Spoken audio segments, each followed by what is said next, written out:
Thompsons were thrilled to find an antique mirror at a local estate sale. It was tall, ornate, and perfect for their living room. But from the moment they hung it, strange things began to happen. At first it was small, a flicker in the corner of their vision, a shadow that didn't belong. Then their daughter, Lily, claimed she saw someone in the mirror. "She looks like me," Lily said, "but she's not." One night, as the family watched TV, the mirror's surface rolled. John Thompson dismissed it as a trick of the light, but his wife swore she saw their reflections move when they hadn't. Things escalated when Lily stopped responding to her name. She'd stand in front of the mirror for hours, her lips moving silently. When her mother tried to pull her away, Lily turned and whispered, "She says it's my turn now." The next morning, Lily was gone. Her reflection remained, staring back with a twisted smile. Desperate, the Thompsons smashed the mirror, but all that was left was a black void where the glass had been. Faint laughter echoed from the shards. The mirror was gone, but every window in the house now showed a reflection that didn't match. In the 1980s, a small town called Ashbourne vanished overnight. Maps were updated, records erased, and its name forgotten. Only a handful of conspiracy theorists claim it ever existed. Lila, a journalist, stumbled across a cryptic forum thread about Ashbourne. It mentioned strange experiments and government cover-ups. Intrigued, she followed the breadcrumbs, old newspaper clippings, abandoned roads leading to nowhere, and whispers of a Project Silent Dawn. Eventually, she found the supposed location. A cracked, overgrown road led to a clearing where the town should have been. Instead, she found crumbling foundations and a single intact sign: "Welcome to Ashbourne." As Lila explored, she noticed the air felt heavy and the silence was unnatural. Then she saw them, shadowy figures moving just beyond her vision. Her phone buzzed with a message from an unknown number: "Leave now." Ignoring the warning, she pressed on and found a rusted metal hatch. Inside were files stamped "classified." They detailed experiments with sound waves and mass psychological manipulation.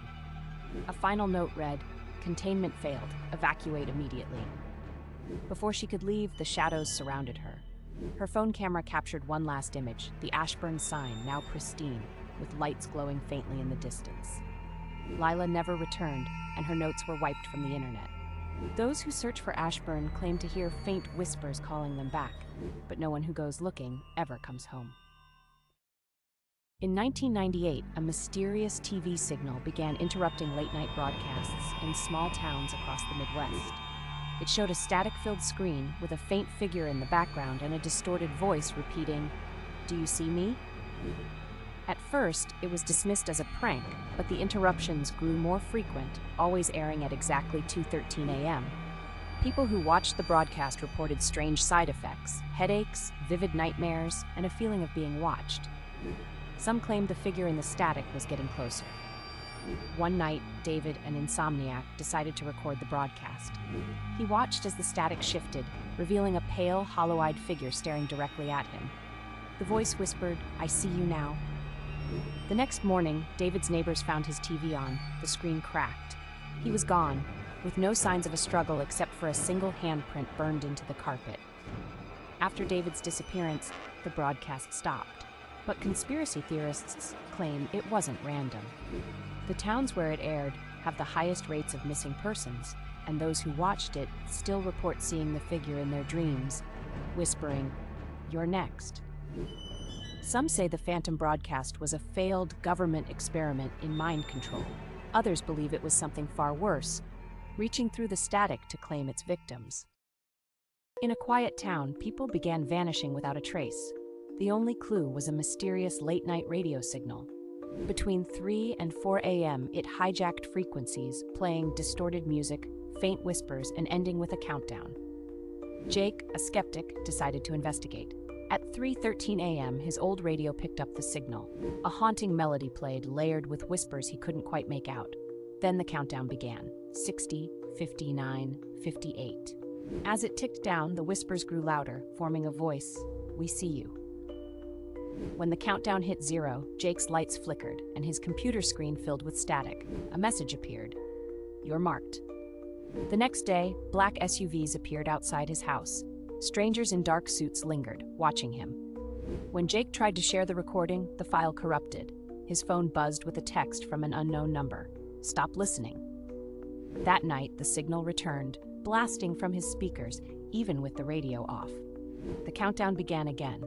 Jake unplugged everything, but the whispers grew deafening, and the voice said, "It's time."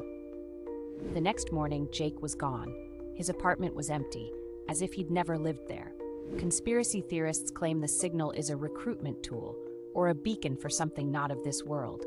Late at night, the whispers still drift through the airwaves, carrying a chilling warning: "We see you." Liam had lived in his apartment for 3 months before noticing the door. It was small, almost hidden, tucked behind a tall bookshelf in the living room. He was sure it hadn't been there before. Curiosity gnawed at him. One night, he moved the bookshelf aside and tried the handle. It was locked. A faint sound came from the other side, like whispers just out of reach. The next day, a key appeared on his kitchen counter. He didn't own a key like that, but it fit the lock perfectly. When Liam opened the door, he found a narrow staircase spiraling down into darkness. Against his better judgment, he descended. The air grew colder with every step, the whispers louder. At the bottom was a small, windowless room. In the center stood a single wooden chair, and on the walls were dozens of Polaroid photos.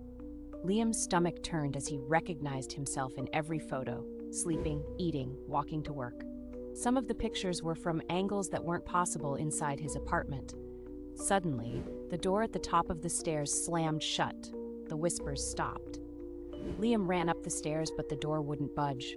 Behind him, the chair creaked. He turned to see a figure sitting in it, its face shrouded in shadow. "You shouldn't have come here," it said in his own voice. The next morning, Liam's landlord found the apartment empty. The only thing left behind was the Polaroid camera, still warm to the touch. In a remote corner of Alaska, hikers often report a strange metal tower rising from the forest. It isn't marked on maps, and no one knows who built it. Locals call it the Signal Tower and warn travelers to stay away. A group of friends on a camping trip decided to investigate after hearing the stories. They found the tower at sunset, its rusted frame stretching high into the sky, topped with a blinking red light. Despite the eerie silence around it, no birds, no wind, they pressed on. At the base of the tower, they discovered strange carvings etched into the metal, spirals, geometric shapes, and symbols they couldn't decipher. One of them climbed the rickety ladder to the top, hoping to get a better view. Halfway up, he froze. "There's something up here," he whispered down. The others saw him stop moving, his head tilted as if listening. Then, without warning, he screamed and fell, landing lifeless at their feet. Panicked, the group tried to leave, but their phones and compasses stopped working. A deep, vibrating hum filled the air, and the blinking light atop the tower began flashing faster. One by one, they started hearing voices, faint at first, then louder. Each voice seemed to come from a loved one, calling for help. Against their will, they found themselves walking back toward the tower. By morning, the forest was empty, save for the tower, its light still blinking steadily.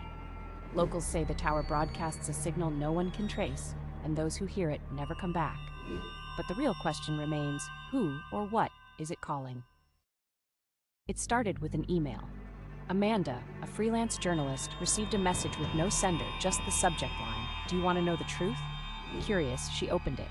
Inside was a link and a single phrase: "The Shadow Network is real." The link led to a dark website filled with grainy videos, leaked documents, and cryptic symbols. It claimed that a secret organization controlled everything: governments, corporations, even disasters. The deeper Amanda dove, the more unnerving it became. Names of missing people appeared in files, all listed under the ominous term, erased. Soon, strange things started happening.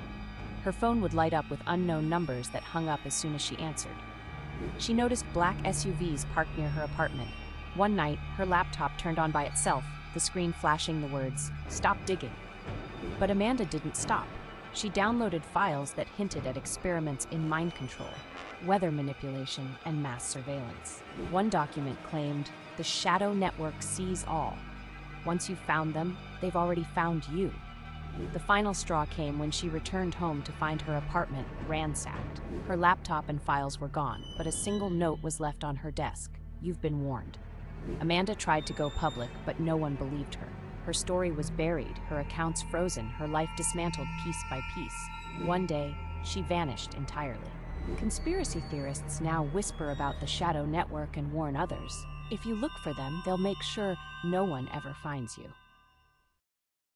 In the early 2000s, whispers began about a strange broadcast on a little-known local station, Channel 27. The show, titled Happy Town Junction, was a low-budget children's program featuring puppets and cheerful songs. But one episode, known only as The Incident, was different. Viewers recalled the puppets moving awkwardly, their glassy eyes staring too long at the camera.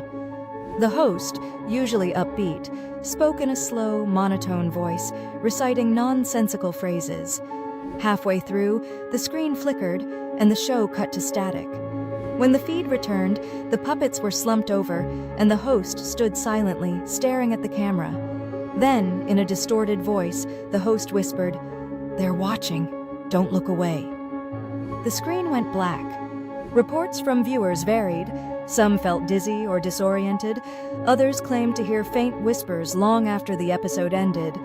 A few said they saw shadowy figures reflected in their screens. Channel 27 refused to comment, and the episode was never re-aired.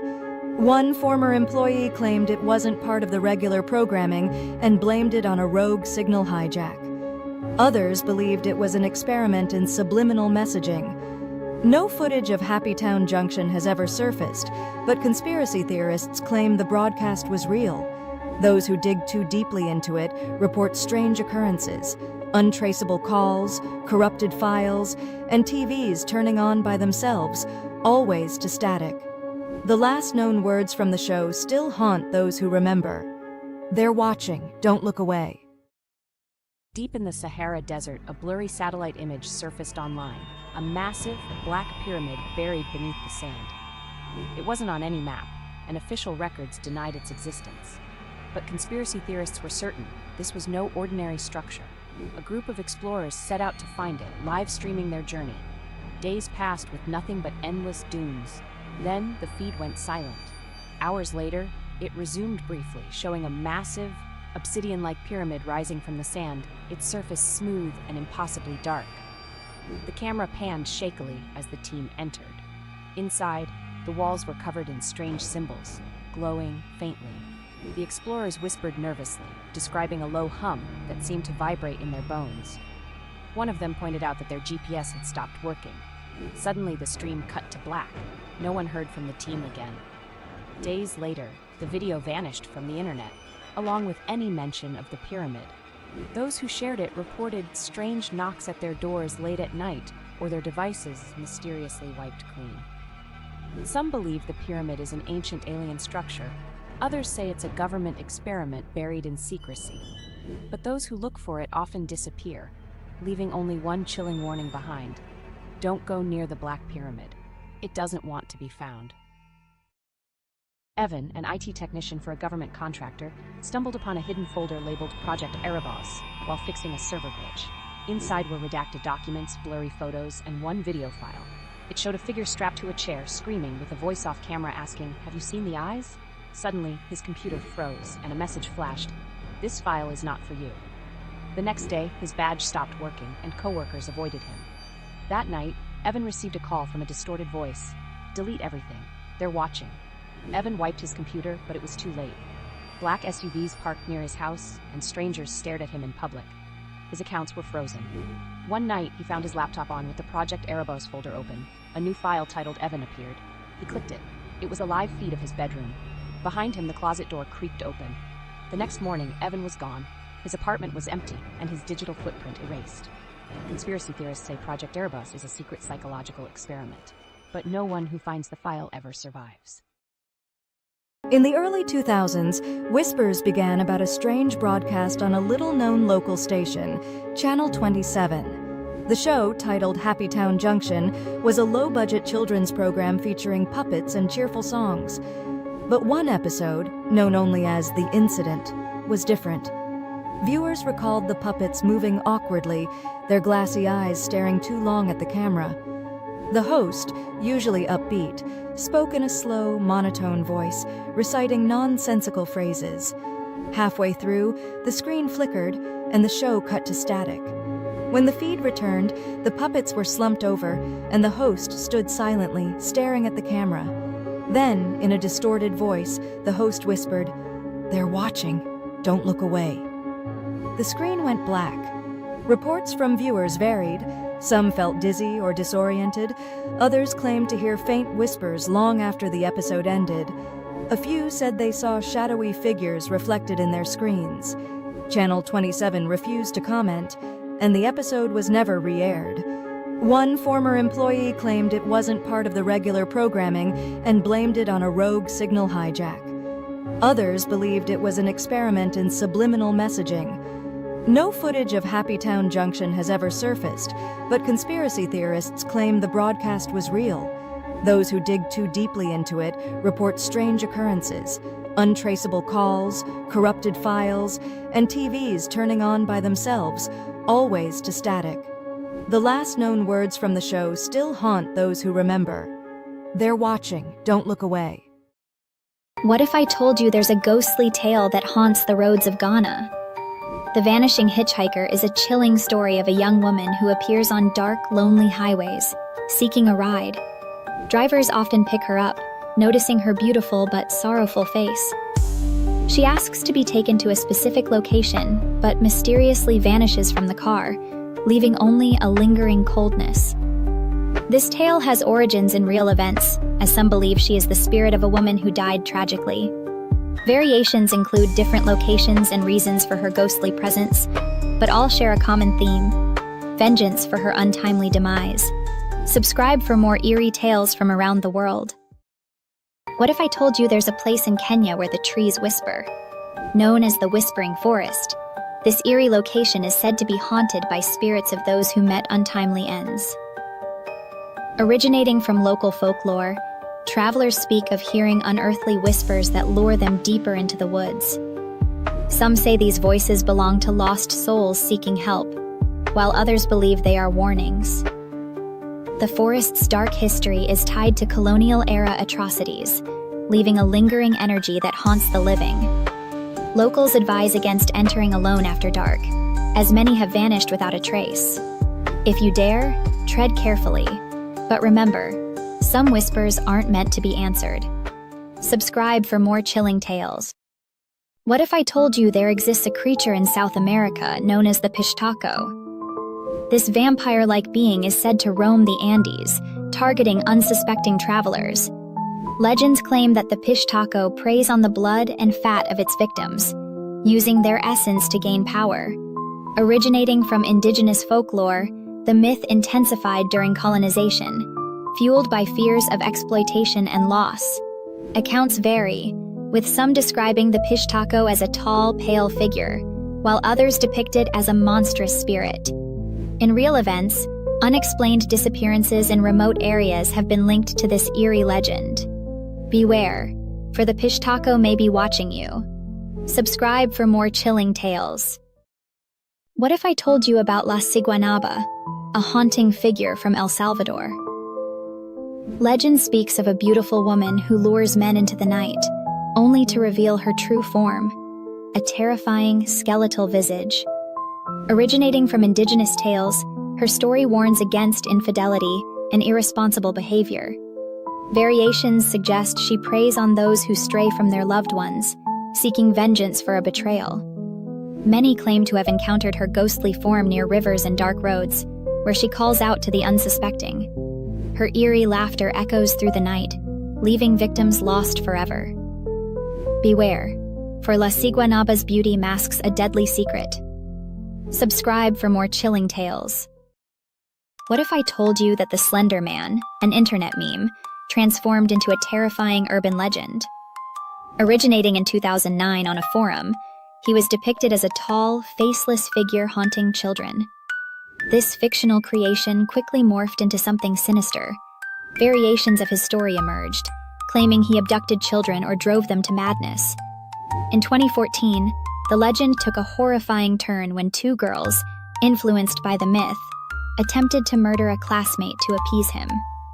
This chilling incident revealed how far the fan theory had penetrated young minds. The Slender Man serves as a reminder of how folklore can evolve and influence reality. Subscribe for more eerie tales. What if I told you the Red Room holds the darkest secrets of Hill House? This chilling space is a character all its own, adapting to the fears and desires of those who enter. Originating from the novel by Shirley Jackson, the Red Room symbolizes personal trauma and the ghosts of the past. Many believe it reflects the family's struggles, revealing their hidden terrors.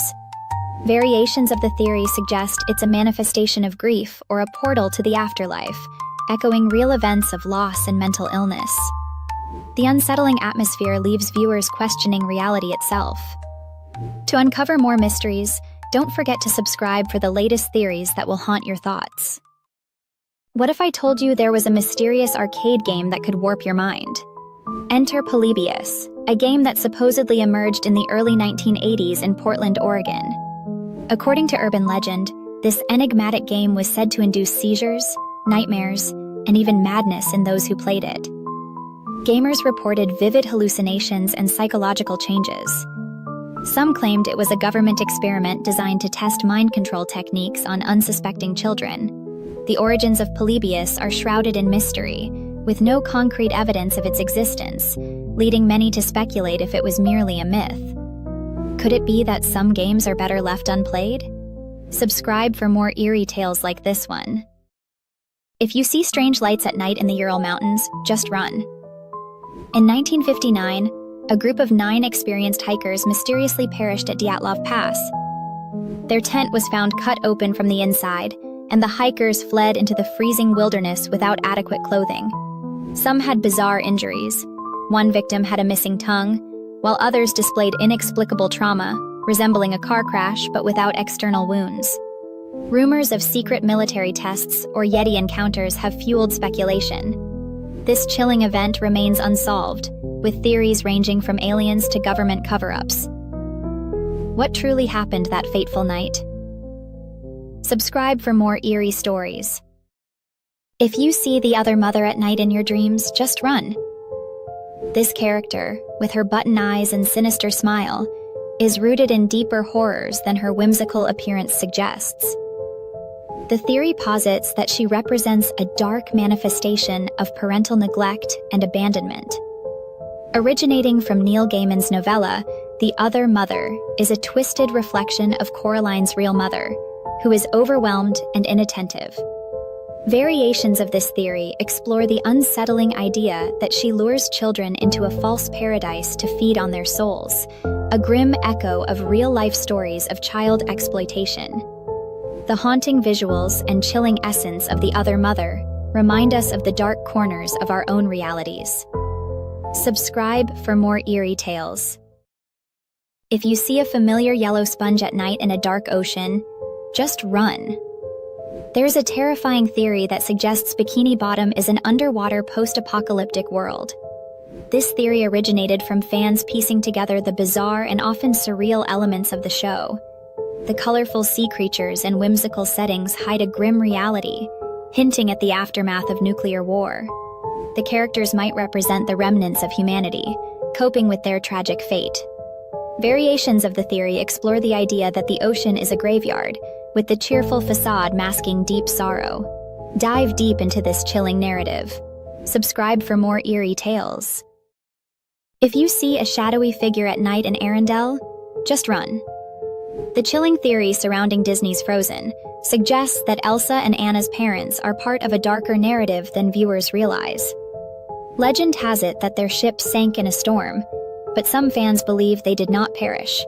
Instead, they were victims of a sinister plot to hide a dark secret about their royal lineage. This theory connects to real events, such as maritime tragedies and royal betrayals throughout history. The chilling implications suggest that their disappearance was orchestrated to eliminate a threat to the kingdom. As layers of this haunting tale unfold, one wonders what else lies beneath the surface. Subscribe for more chilling theories. What if all you know about summoning spirits was a lie? The Midnight Game is a chilling ritual that beckons dark entities into your home. Originating from ancient pagan practices, this game requires participants to light a candle, write their name on paper, and run from a malevolent spirit. The game starts at midnight, where players must evade the spirit for 3 hours or face horrifying consequences. Variations of the game exist, with some claiming it's a test of bravery. Real events have fueled its fearsome reputation, leading to stories of players experiencing terrifying hauntings. Dare to play? Remember, once invited, these spirits may never leave. Subscribe for more chilling tales. What if all you know about reality was a lie? The Mandela effect suggests that countless people share false memories of events, characters, and pop culture moments. Originating from Nelson Mandela's death, which many recalled occurring in the 1980s, the effect raises chilling questions about our perception of reality. Variations include misremembered movie quotes like, "Luke, I am your father," and the Berenstain Bears confusion. Some believe these discrepancies hint at alternate dimensions or time travel. Others argue it's a mass psychological phenomenon. Real-life tragedies, like the loss of the Titanic, may also feed this eerie narrative. Are we living in a simulation? Subscribe for more chilling tales.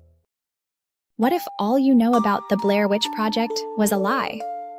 The film, released in 1999, captivated audiences with its raw, found footage style. But its origins delve into unsettling real-life events. The myth of the Blair Witch traces back to the 18th century, inspired by tales of a woman accused of witchcraft in Burkittsville, Maryland. Locals claimed she cursed the forest, leading to eerie disappearances. In the film, 3 filmmakers vanish, echoing these stories. The chilling ambiguity between fact and fiction made viewers question reality.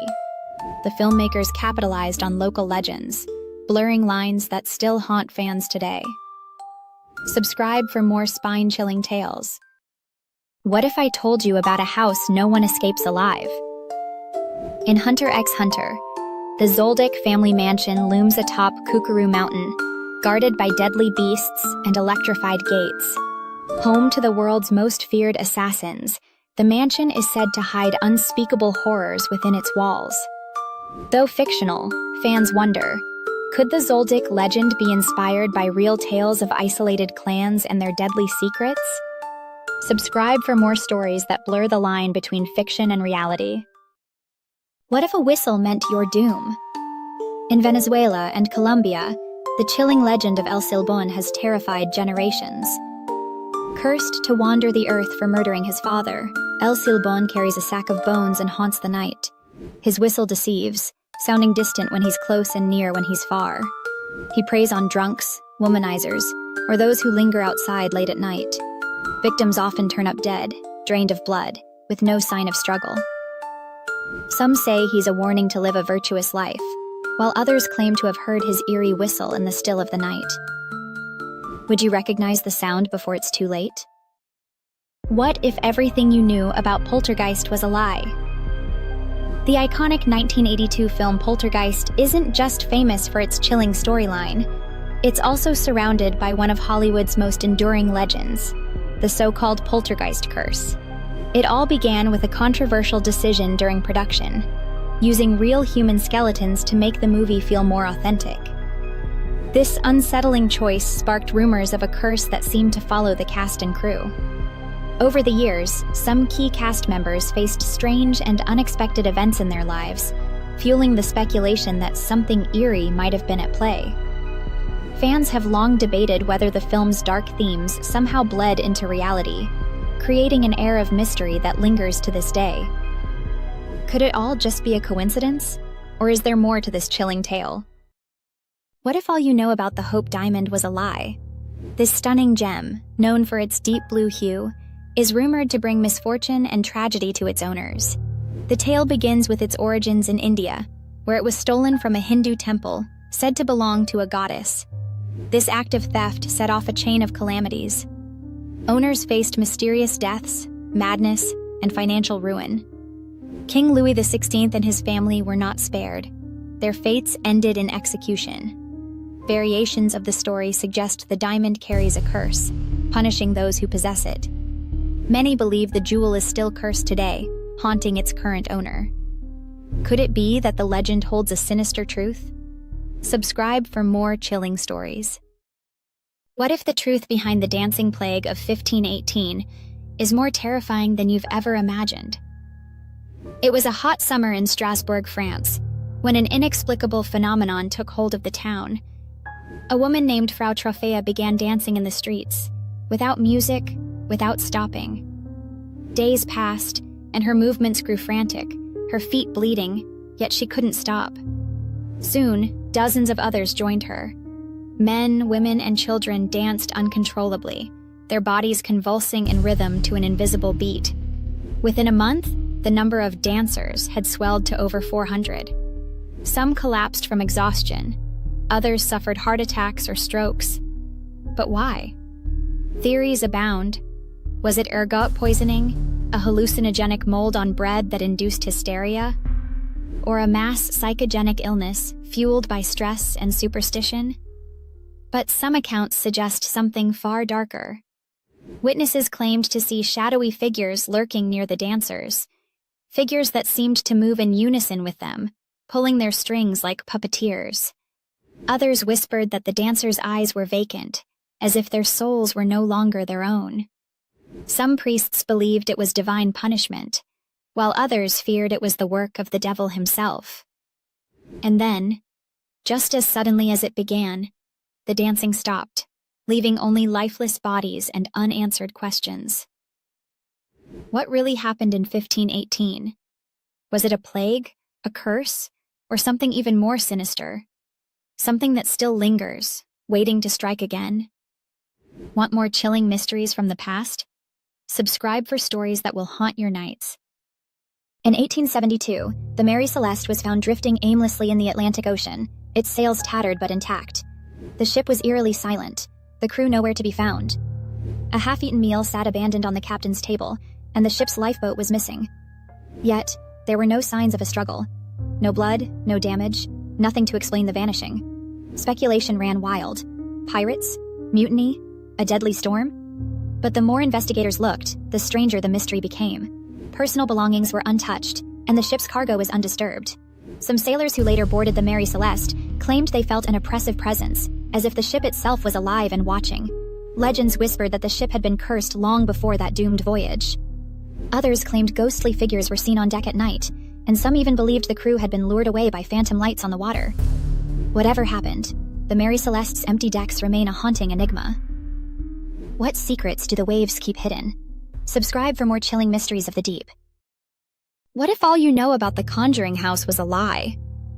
Originating from real-life events in the 1970s, this infamous location is steeped in horror. The Perron family who moved in experienced unexplained phenomena, whispers, cold spots, and ghostly apparitions. Ed and Lorraine Warren, renowned paranormal investigators, were called to help. They claimed the house was haunted by a witch named Bathsheba Sherman, who once lived there and cursed anyone who dared to take her land. The family's terrifying encounters inspired chilling tales, blurring reality and fiction. Are the Warrens' claims fabricated? Or is something sinister lurking within those walls? Subscribe for more eerie stories. Sarah moved into a new apartment, delighted at the cheap rent and central location. The landlord had only one rule: never open the door to the locked room at the end of the hall. Sarah agreed, but her curiosity gnawed at her. One night, she found the key under the kitchen sink. She hesitated, then slid it into the lock. The door creaked open, revealing an empty, windowless room, or so she thought. Shadows seemed to gather in the corners, and as she stepped in, the door slammed shut behind her. Her screams echoed through the building. The next tenant was told the same rule and never questioned why the rent was so low. Kevin hated the old house his family had moved into. It was drafty, the floors creaked, and the air vents made strange noises. At night, he'd hear scratching and whispers coming from them. His parents blamed raccoons. One night, the whispering turned into words, "Let me out." Kevin, thinking it was a prank, peered into the vent with a flashlight. Two glowing eyes stared back. Before he could scream, a hand shot out, dragging him into the darkness. His parents found the vent cover torn off and Kevin's room empty. They never heard whispers again, but the scratching continued. Emma's birthday began with excitement, her friends surrounding her as she tore open presents. Among the colorful wrapping was a small porcelain doll with glassy eyes that seemed to follow her every move. Initially charmed, Emma soon found the doll unsettling. Its gaze felt too intense, almost alive. She named her Clara and placed her on the shelf where Clara could oversee the room. That night, Emma awoke to a soft thudding sound. The doll had shifted a few inches on the shelf, its head turned slightly as if watching her sleep. Dismissing it as a trick of the light, she fell back asleep. But the thumping returned each night, growing louder, an insistent reminder of the eyes that seemed to know her secrets. One evening, she caught a glimpse of Clara's reflection in the glass. The doll's smile appeared wider, almost mocking. Fear gnawed at Emma, yet she couldn't bring herself to part with Clara. On the final night, she woke to find Clara sitting on her bed, eyes wide and empty. In a panic, Emma grabbed the doll, throwing it into the closet. The next morning, she discovered her parents were gone, leaving nothing but a note saying they could no longer watch her. Clara was now free, her watchful eyes finally without human restraint. In the center of the park stood an ancient tree that locals claimed could speak. At night, children dared each other to approach it. When Lucy leaned in close, she heard faint whispers promising to grant her deepest wish. She wished for her brother, lost in a tragic accident, to return. The next morning, he stood at her door, but something was wrong. His eyes were empty, his movements jerky. That night, the tree whispered again, demanding payment for its gift. Lucy's screams echoed through the park as the tree's roots pulled her beneath the soil. The locals knew better than to approach the decaying tree at the edge of town. Rumors swirled about what happened to those who ventured too close. Last year, a boy named Sam disappeared after chasing a squirrel into the thick, gnarled roots. It was said the tree whispered his name on the wind. One cold evening, driven by curiosity and the thrill of danger, Maya and her friends gathered their courage to investigate. They huddled together as they approached the tree, its bark twisted and dark, like a mouth ready to swallow them whole. A faint rustling came from within, a sound like a child's laughter, echoing through the stillness. Against her better judgment, Mia reached out and touched the rough surface. The laughter turned to a shriek, sharp and piercing. The tree quivered, and a hollow crevice opened, revealing a dark void. Mia peered in, her heart racing. Suddenly, skeletal hands reached out, grasping her wrist. She screamed, but no one could hear. As darkness swallowed her, she realized the truth. The tree was hungry, and now it had claimed her. The friends ran, but no one would ever find Mia again, just as no one had found Sam. Deep in the Appalachian Mountains, there's a stretch of forest where people vanish. Locals call it the Hungry Forest. Legends speak of ancient spirits that feed on those who wander too far off the paths. Lila and her friends went camping there, scoffing at the warnings. On the second night, they heard the trees creak and groan like they were alive. Lila awoke to find her friends gone and strange symbols carved into the ground around her tent. The whispers in the wind grew louder, urging her deeper into the woods. Her last journal entry, found weeks later, simply read, "The forest is starving."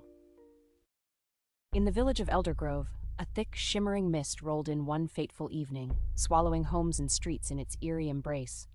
The villagers, accustomed to its whispers, dared not venture outside. But as dusk fell, a group of children, drawn by a strange allure, crept into the fog. They giggled, unaware of the shadows lurking beneath. As they wandered deeper, the laughter faded, replaced by a soft, haunting melody that seemed to beckon them onward. Suddenly, the mist parted, revealing an ancient well. Its stones, slick with moisture, glistened under the faint light. One child, a girl named Clara, felt an inexplicable urge to peer inside. The moment she leaned over, the melody intensified, transforming into anguished cries. Startled, her friends rushed to her side, but the well had begun to pulsate, the fog swirling faster around them. As they stumbled back, Clara's eyes widened in horror. From the depths, ghostly figures emerged, their faces twisted in despair. They were the lost villagers, trapped for generations, their secrets now laid bare. The children screamed, but the mist thickened, sealing their fate. Eldergrove would never forget that night, where the past clawed its way back, forever entwined with the living. Lena inherited her grandmother's old house, a crumbling relic in a forgotten part of town. As she stepped inside, The air felt thick and heavy, laden with lingering memories. The walls whispered softly, a constant murmur that seemed to weave through the very fabric of the house. At first, she dismissed it as the sound of the wind, but as night descended, the whispers grew clearer, forming words she couldn't quite catch. Curiosity turned to dread when she began to hear her name, drawn out in a breathy, pleading tone. Lena, it beckoned, echoing through the dimly lit rooms. She followed the sound, heart racing, to a locked door at the end of a narrow hallway. The whispers escalated into frantic cries. With trembling hands, she forced the door open, revealing a dusty nursery filled with forgotten toys. The air turned icy, and the whispers stopped abruptly. In the silence, she spotted a small figure in the corner. A girl, pale and hollow-eyed, stared back at her. "Help me," she rasped. Lena reached out, but as her fingers brushed the girl's hand, the figure vanished, leaving only a fading whisper. "You should never have come here."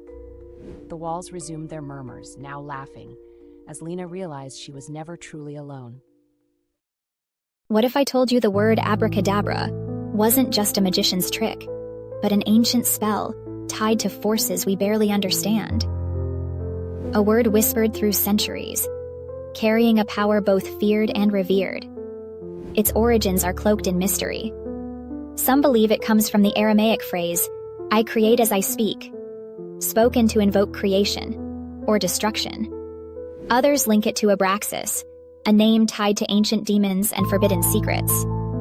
In the 2nd century, Roman healers used it in rituals to banish sickness. They wrote it in a triangular pattern, the letters vanishing line by line, as if erasing a curse, or calling something darker into being. But what if abracadabra was never meant for healing?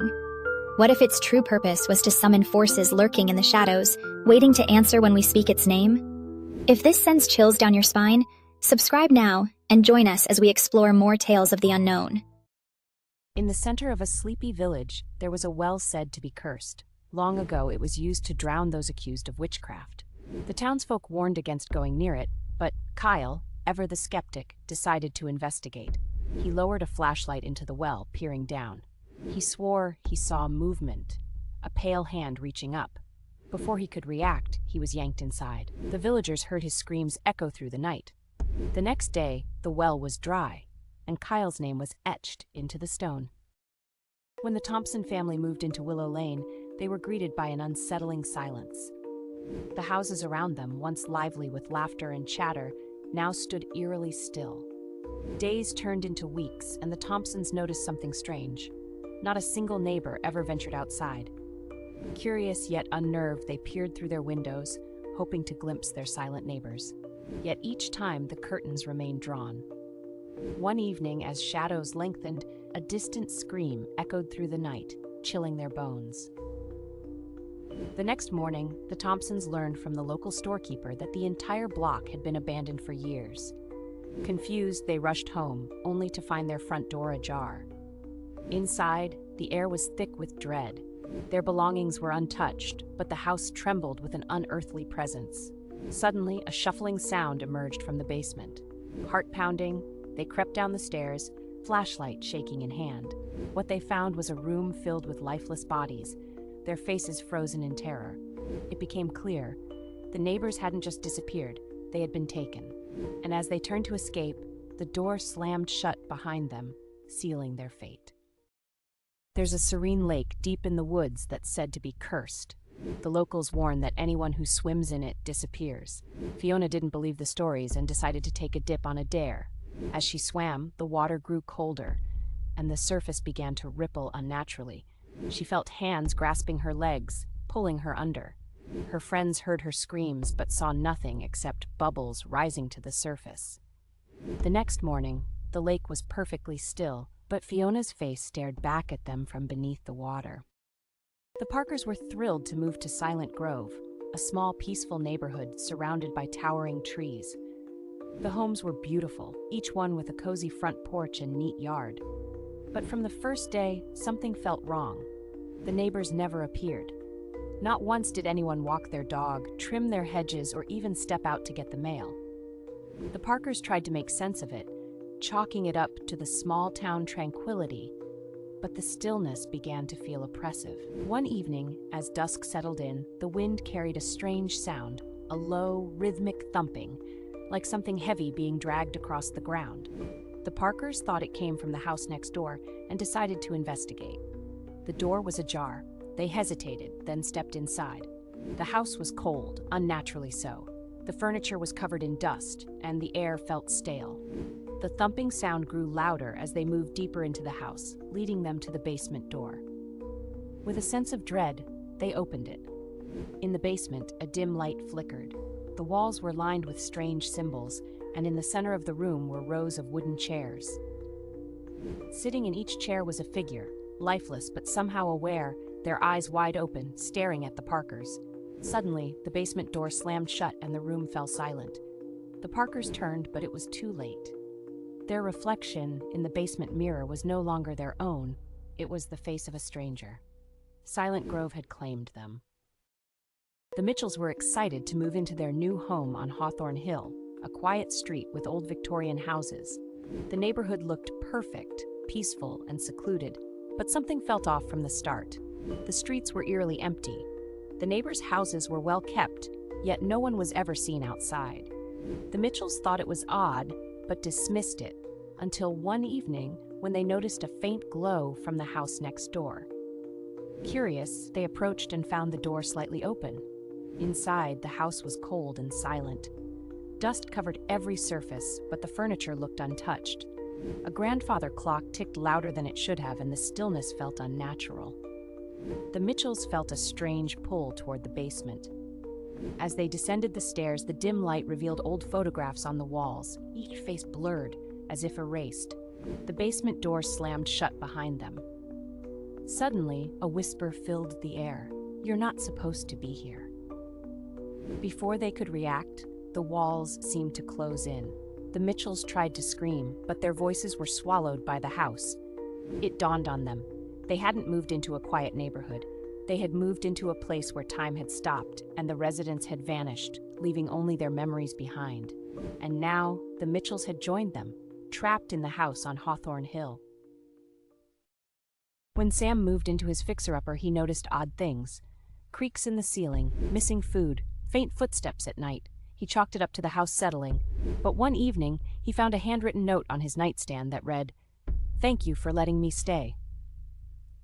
Terrified, Sam searched the attic and found a makeshift bed and discarded wrappers. He moved out the next day, but not before installing a hidden camera. Reviewing the footage, he saw a gaunt figure staring down at him through the attic door, smiling. When Anna moved into her new apartment, she discovered a large walk-in closet. But no matter how much she put inside, it never filled. Curious, she stepped deeper in and found it stretched endlessly, its walls lined with unfamiliar clothes. She tried to turn back but couldn't find the entrance. The farther she walked, the darker it became. Then she heard the faint rustling of fabric, followed by a voice whispering her name. Weeks later, her landlord opened the closet to find it empty, except for a single shoe and her phone playing a faint recording. "Help me." Matt's hotel room was ordinary at first, a bland bed, beige walls, a small TV. But as the night progressed, the layout seemed to shift. The bed moved closer to the door, the wallpaper patterns changed, and the TV displayed static faces that whispered his name. He tried leaving, but the door led back into the room. Panicking, Matt smashed the window only to find another wall behind it. By morning, the room was empty, and the hotel staff swore it had never existed. In a forgotten antique shop, Maria found a candle said to grant wishes. Intrigued, she lit it and wished for wealth. The next day, she found money in her bank account, far more than she'd ever had. But the candle didn't extinguish.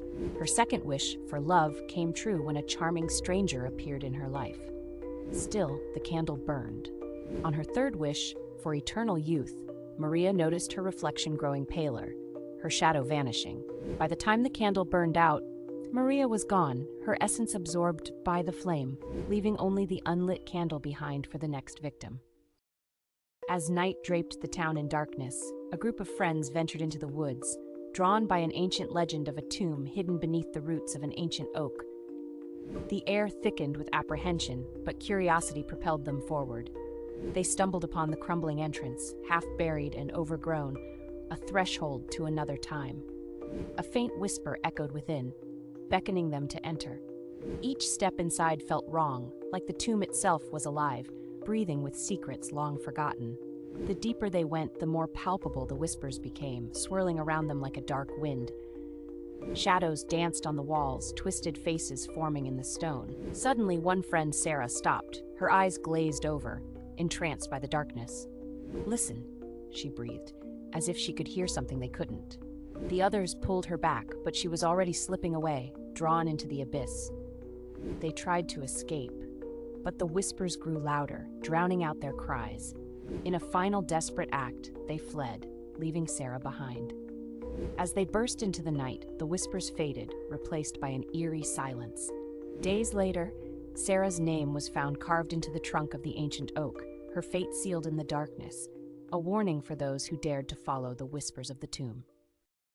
The Carsons were eager to start fresh on Elm Street, a quiet, tree-lined road in a small town. Their new house, a charming two-story, seemed perfect, tucked away from the bustle of city life. But as soon as they arrived, they noticed something strange. The street was silent. Not a single neighbor was seen outside. The houses around them were immaculate, yet there was an unsettling stillness in the air. No dogs barking, no children playing, just a thick silence hanging over everything. As the days passed, the Carsons grew more uneasy.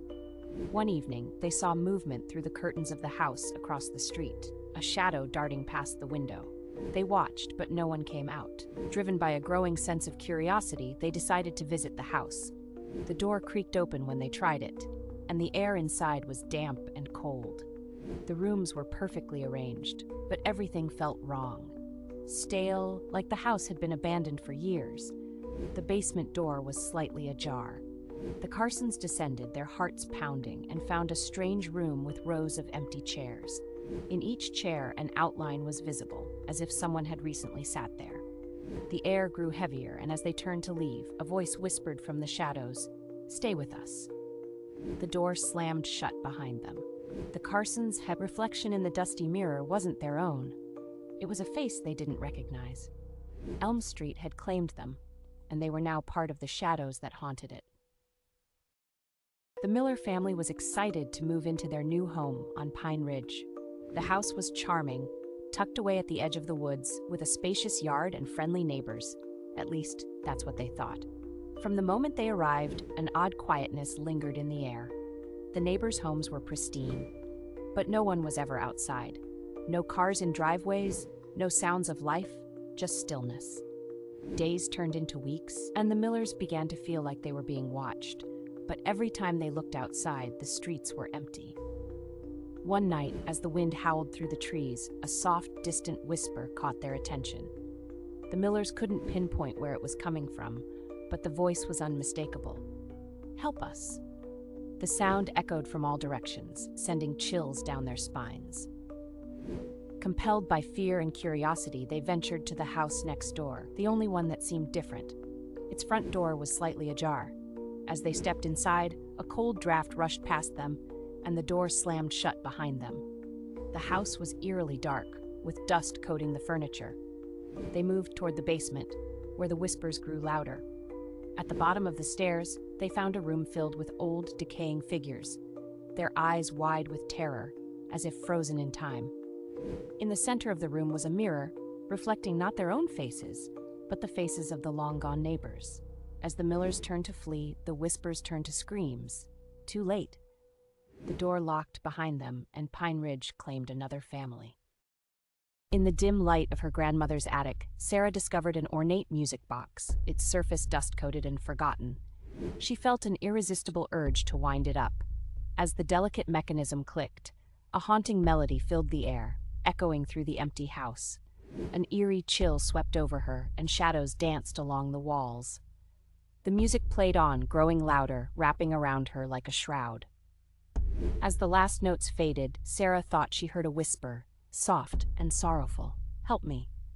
Heart racing, she searched the attic for the source. It was then she noticed a faded portrait of a woman resembling her grandmother, eyes hollow with despair. The whispers intensified, now a cacophony, each one pleading for release. Frozen in fear, Sarah felt a sudden gust of wind. The attic window flung open, sending her tumbling backward. The music box rattled violently. In that moment, a figure emerged, a specter of the woman from the portrait, her face twisted in rage and sorrow. "You woke me," she screamed. The melody resumed, but this time it was a dirge, drowning out Sarah's screams, sealing her fate as the next keeper of the cursed tune. Every evening, thick fog rolled through the town, but one night it was different. Emma noticed a figure standing motionless outside her window, barely visible through the mist. Thinking it was a trick of the light, she went to bed. But the next night, the figure was closer. On the third night, it stood at her front door, its outline more distinct, a tall man with no face. Emma called the police, but they found nothing. The following morning, Emma's bed was empty, her room filled with an eerie, lingering mist. It started when Mallory bought the antique mirror at a garage sale. It was tall, gilded, and seemed to shimmer even in the dimmest light. That first night, she noticed movement in the reflection. Just a flicker, she told herself, probably her tired eyes playing tricks. But by the second night, it was unmistakable. A figure, just beyond the frame, watching. Mallory tried covering the mirror, but the shadowy figure seeped through the edges of the cloth. One night, she awoke to the sound of whispers and found the mirror uncovered, the figure now closer, almost stepping out.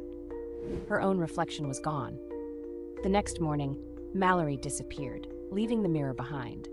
The next family who purchased it found her shadow staring back at them. What if I told you about the Tokoloshi, a notorious creature from South African folklore? This mischievous spirit is said to be a small, hairy humanoid, often described as having a huge head and glowing red eyes. Originating from Zulu mythology, the Tokoloshi is believed to crawl into the beds of unsuspecting victims, causing nightmares and sometimes even death. Its lore varies, with some tales saying it can be summoned by witches, or that it can be controlled with a wooden peg placed under the bed. In reality, the Tokoloshi reflects deep-seated fears in society, often intertwined with real events of unexplained misfortune. Could it be that the Tokoloshi truly lingers in the shadows? Subscribe for more haunting tales. Ben found an old radio in his attic, still functional despite its age. Late at night, it would turn on by itself, emitting static. One night, through the white noise, he heard his deceased mother's voice calling his name. He tried speaking back, and the voice grew clearer, begging for help and warning him to leave the house. Ignoring the warning, Ben listened for hours. The next morning, the radio was gone, and so was Ben. All that remained was static echoing through the house. The night was still, as Clara knelt before the weathered tombstone, her breath visible in the chill. It had been years since she visited her grandmother's grave, but the locals whispered of strange happenings in the cemetery. They said it was haunted, cursed even, but Clara dismissed those tales as mere folklore. Tonight was different. She had come to perform the last rites, to seek closure. As she recited the words, an unnerving wind swept through the trees, rustling the leaves like whispers. Suddenly, she felt a presence, cold and watching. The air thickened and her heart raced. Clara glanced up, startled to see shadows shifting among the graves, figures cloaked in darkness, with hollow eyes fixed on her. Panic surged within her. She hurried to finish the rites, but the shadows drew closer, their outlines now distinct. A voice, raspy and echoing, called her name. "You shouldn't have come here," it warned. Clara's hands trembled as she completed the incantation, but it felt futile. The last words echoed, and the shadows lunged, pulling her into the earth. As silence fell, the grave stood unmarked, yet a new figure loomed, waiting for the next visit, for the next last rites. The Tanners had always dreamed of a quiet life, so when they found a charming cottage on Ashwood Lane, they were thrilled. The street was lined with tall trees, and the houses seemed to glow warmly under the setting sun. But the moment they moved in, something felt wrong. The neighbors' homes looked perfect, yet no one ever appeared outside. The street was always silent, with not a sound to be heard, not even the rustle of leaves in the breeze. The Tanners assumed it was just a peaceful area, but as days went by, their unease grew. One evening, as the sun dipped below the horizon, the Tanners noticed a light flickering in the house across the street. They walked over, drawn by curiosity, and found the front door slightly ajar. Stepping inside, they felt an immediate coldness, as if the house itself was holding its breath. The living room was meticulously clean, but it felt like no one had lived there for years. The only sound was the faint ticking of a clock, its hands frozen in time. As they explored, they found a door leading to the basement. The stairs creaked underfoot as they descended. In the basement, they found a small, dimly lit room with a single chair in the center. Scattered around it were old, faded photographs, each one depicting a smiling family member, but their faces were scratched out. The Tanners turned to leave, but the door slammed shut. A whisper filled the room, "Stay with us." The Tanners tried to scream, but their voices were lost in the silence. The house had claimed them, and Ashwood Lane would never be the same again. It appeared overnight, a carnival on the edge of town that no one remembered arriving. Bright lights and haunting music lured in visitors. Amy and her friends decided to explore it, excited by the strange rides and games.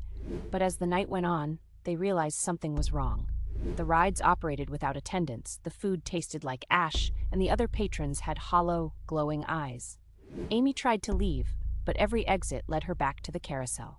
Her friends vanished one by one, their laughter replaced by screams. The next day, the carnival was gone, leaving only Amy's shoe in the empty field. The old factory had been abandoned for decades, its shadows thick with dust and memories. When Mia stumbled upon a half-hidden entrance in the ground, curiosity pulled her in. The air was cool and stale, thick with an unsettling silence. As she ventured deep, the faint sound of dripping echoed in the distance. Her flashlight flickered, casting eerie shapes on the crumbling walls. Each step seemed to provoke the darkness, filling her with a sense of dread. Suddenly, the echoes began to shift, whispers that felt almost familiar, as if someone was calling her name. "Mia, come closer." Heart racing, she pressed on, convinced it was her brother, lost in the depths years ago. The voices grew louder, more insistent, leading her down a narrow passage. She called out, but her words swallowed by the darkness. At last, she reached a small chamber, and the whispers stopped. A chill ran down her spine as she realized she wasn't alone. Shadows writhed along the walls, forming the shape of her brother, eyes hollow and pleading. But as she reached out, a cold hand gripped her ankle, pulling her down into the abyss where the echoes now belonged to her. When the Hargraves moved to Maple Street, they expected a peaceful life. The neighborhood was quiet, with perfectly manicured homes and neat gardens. Yet something was off. No sounds of children playing, no neighbors chatting, just a deep, unnerving silence. Days passed, and the Hargraves noticed that no one ever ventured outside. The curtains in every house remained drawn, and the streets stayed empty. Curiosity turned to unease as they realized they never saw a single neighbor. One evening, a low hum filled the air, coming from the house at the end of the street. The Hargraves, compelled by an odd pull, approached. The door creaked open when they tried it, and inside, the air was heavy, stagnant. The walls were lined with photos, but every face was blurred, erased from existence. A sound emerged from the basement, a slow, rhythmic thumping. Against their better judgment, they descended the stairs. In the dim light, they saw rows of empty chairs, all facing a broken TV screen. The screen flickered, displaying one word, "Watch." The truth hit them all at once. The neighbors hadn't left. They had been replaced. Their memories, their lives, all absorbed by something darker. As the Hargraves turned to flee, the basement door slammed shut. The word flashed again on the screen, "Watch," and the hollow residents of Maple Street waited. In the dim light of her attic, Sarah discovered an ornate, locked box, its surface etched with intricate symbols that seemed to writhe under her gaze. The key was nowhere in sight, yet a whispering urge gripped her heart. She could feel a presence, an awareness that something was waiting just beneath the surface. Ignoring her better judgment, she pried it open with a crowbar, the metal screeching in protest. As the lid creaked ajar, an icy gust swept through the room, snuffing out her lantern and plunging her into darkness. A rush of shadows coiled around her ankles, seeping from the box, forming grotesque shapes that danced menacingly. Panic surged within her. The air became thick with a suffocating dread. Then, from the depths of the box, a voice croaked, low and raspy. "You've let me out." Heart pounding, she stumbled backward, the realization dawning. The box contained not treasure, but a malevolence she had unleashed. The shadows lunged, coiling tightly around her, and in a twisted final moment, her scream echoed, swallowed by the consuming dark. The box slammed shut, waiting, once again, for the next curious soul. Emily found the amulet buried in the garden, its surface shimmering with an otherworldly glow. Intrigued, she slipped it around her neck, unaware of its sinister history. A whisper echoed in her mind, promising a wish for every thought. Skeptical yet curious, Emily closed her eyes and wished for her ailing mother to recover. The next morning, her mother appeared vibrant and healthy, a joy that quickly turned to dread as the amulet pulsed against her chest. Days passed, each wish granted: a promotion, newfound beauty, even the return of lost friends. But with every wish, something was stolen from her. An old photograph of her mother, the laughter of her friends, the spark in her own eyes dimming. Desperate, Emily wished to understand the amulet's true nature. Nightmares invaded her sleep, visions of shadowy figures and anguished screams revealing the truth. The amulet was a parasite, feeding on memories, twisting love into torment. In a final bid for freedom, Emily wished to destroy it. The amulet shattered, but its shards embedded in her skin, merging with her forever. Now she is left with nothing but the hollow echoes of her past, a living reminder of the price of desire. On a stormy night, Maya's phone rang, a number she didn't recognize. When she answered, a chilling, wavering voice begged for help. The line crackled, and the call ended abruptly. She thought it was a prank until the calls began happening every night at exactly 3 a.m. Each time the voice grew more frantic, crying about being trapped. One night the voice whispered, "I'm in your house." Maya froze. The call wasn't coming from her phone anymore, but from the landline, a landline that had been disconnected for years. The police found the phone shattered, but Maya was never seen again. In a quiet suburban neighborhood, the Thompsons were the first to go. One morning, Sarah noticed their house eerily dark, the lawn unkempt. Days passed, and still no sign of them. Whispers among the neighbors grew. They just packed up and left, some said, but Sarah felt an unsettling dread. She approached their house, glancing through the grimy windows. Inside, furniture was untouched, a plate of food still on the table, rotting. She turned to leave, but a chill ran down her spine. A faint whisper echoed from the shadows, calling her name. "Sarah." It beckoned, soft and sinister. Heart racing, she rushed home, locking the door behind her. A week later, the Millers vanished too. Then the Johnsons. The town became a ghost, haunted by the absence of its residents. The whispers grew louder each night, filling Sarah's dreams with terror. Desperate, she reached out to the last few neighbors, but they all looked at her with vacant eyes, as if they'd already departed. One night, she awoke to find her front door slightly ajar. The whispers beckoned her again, now a chorus. She stepped outside, and in that moment she understood she was next.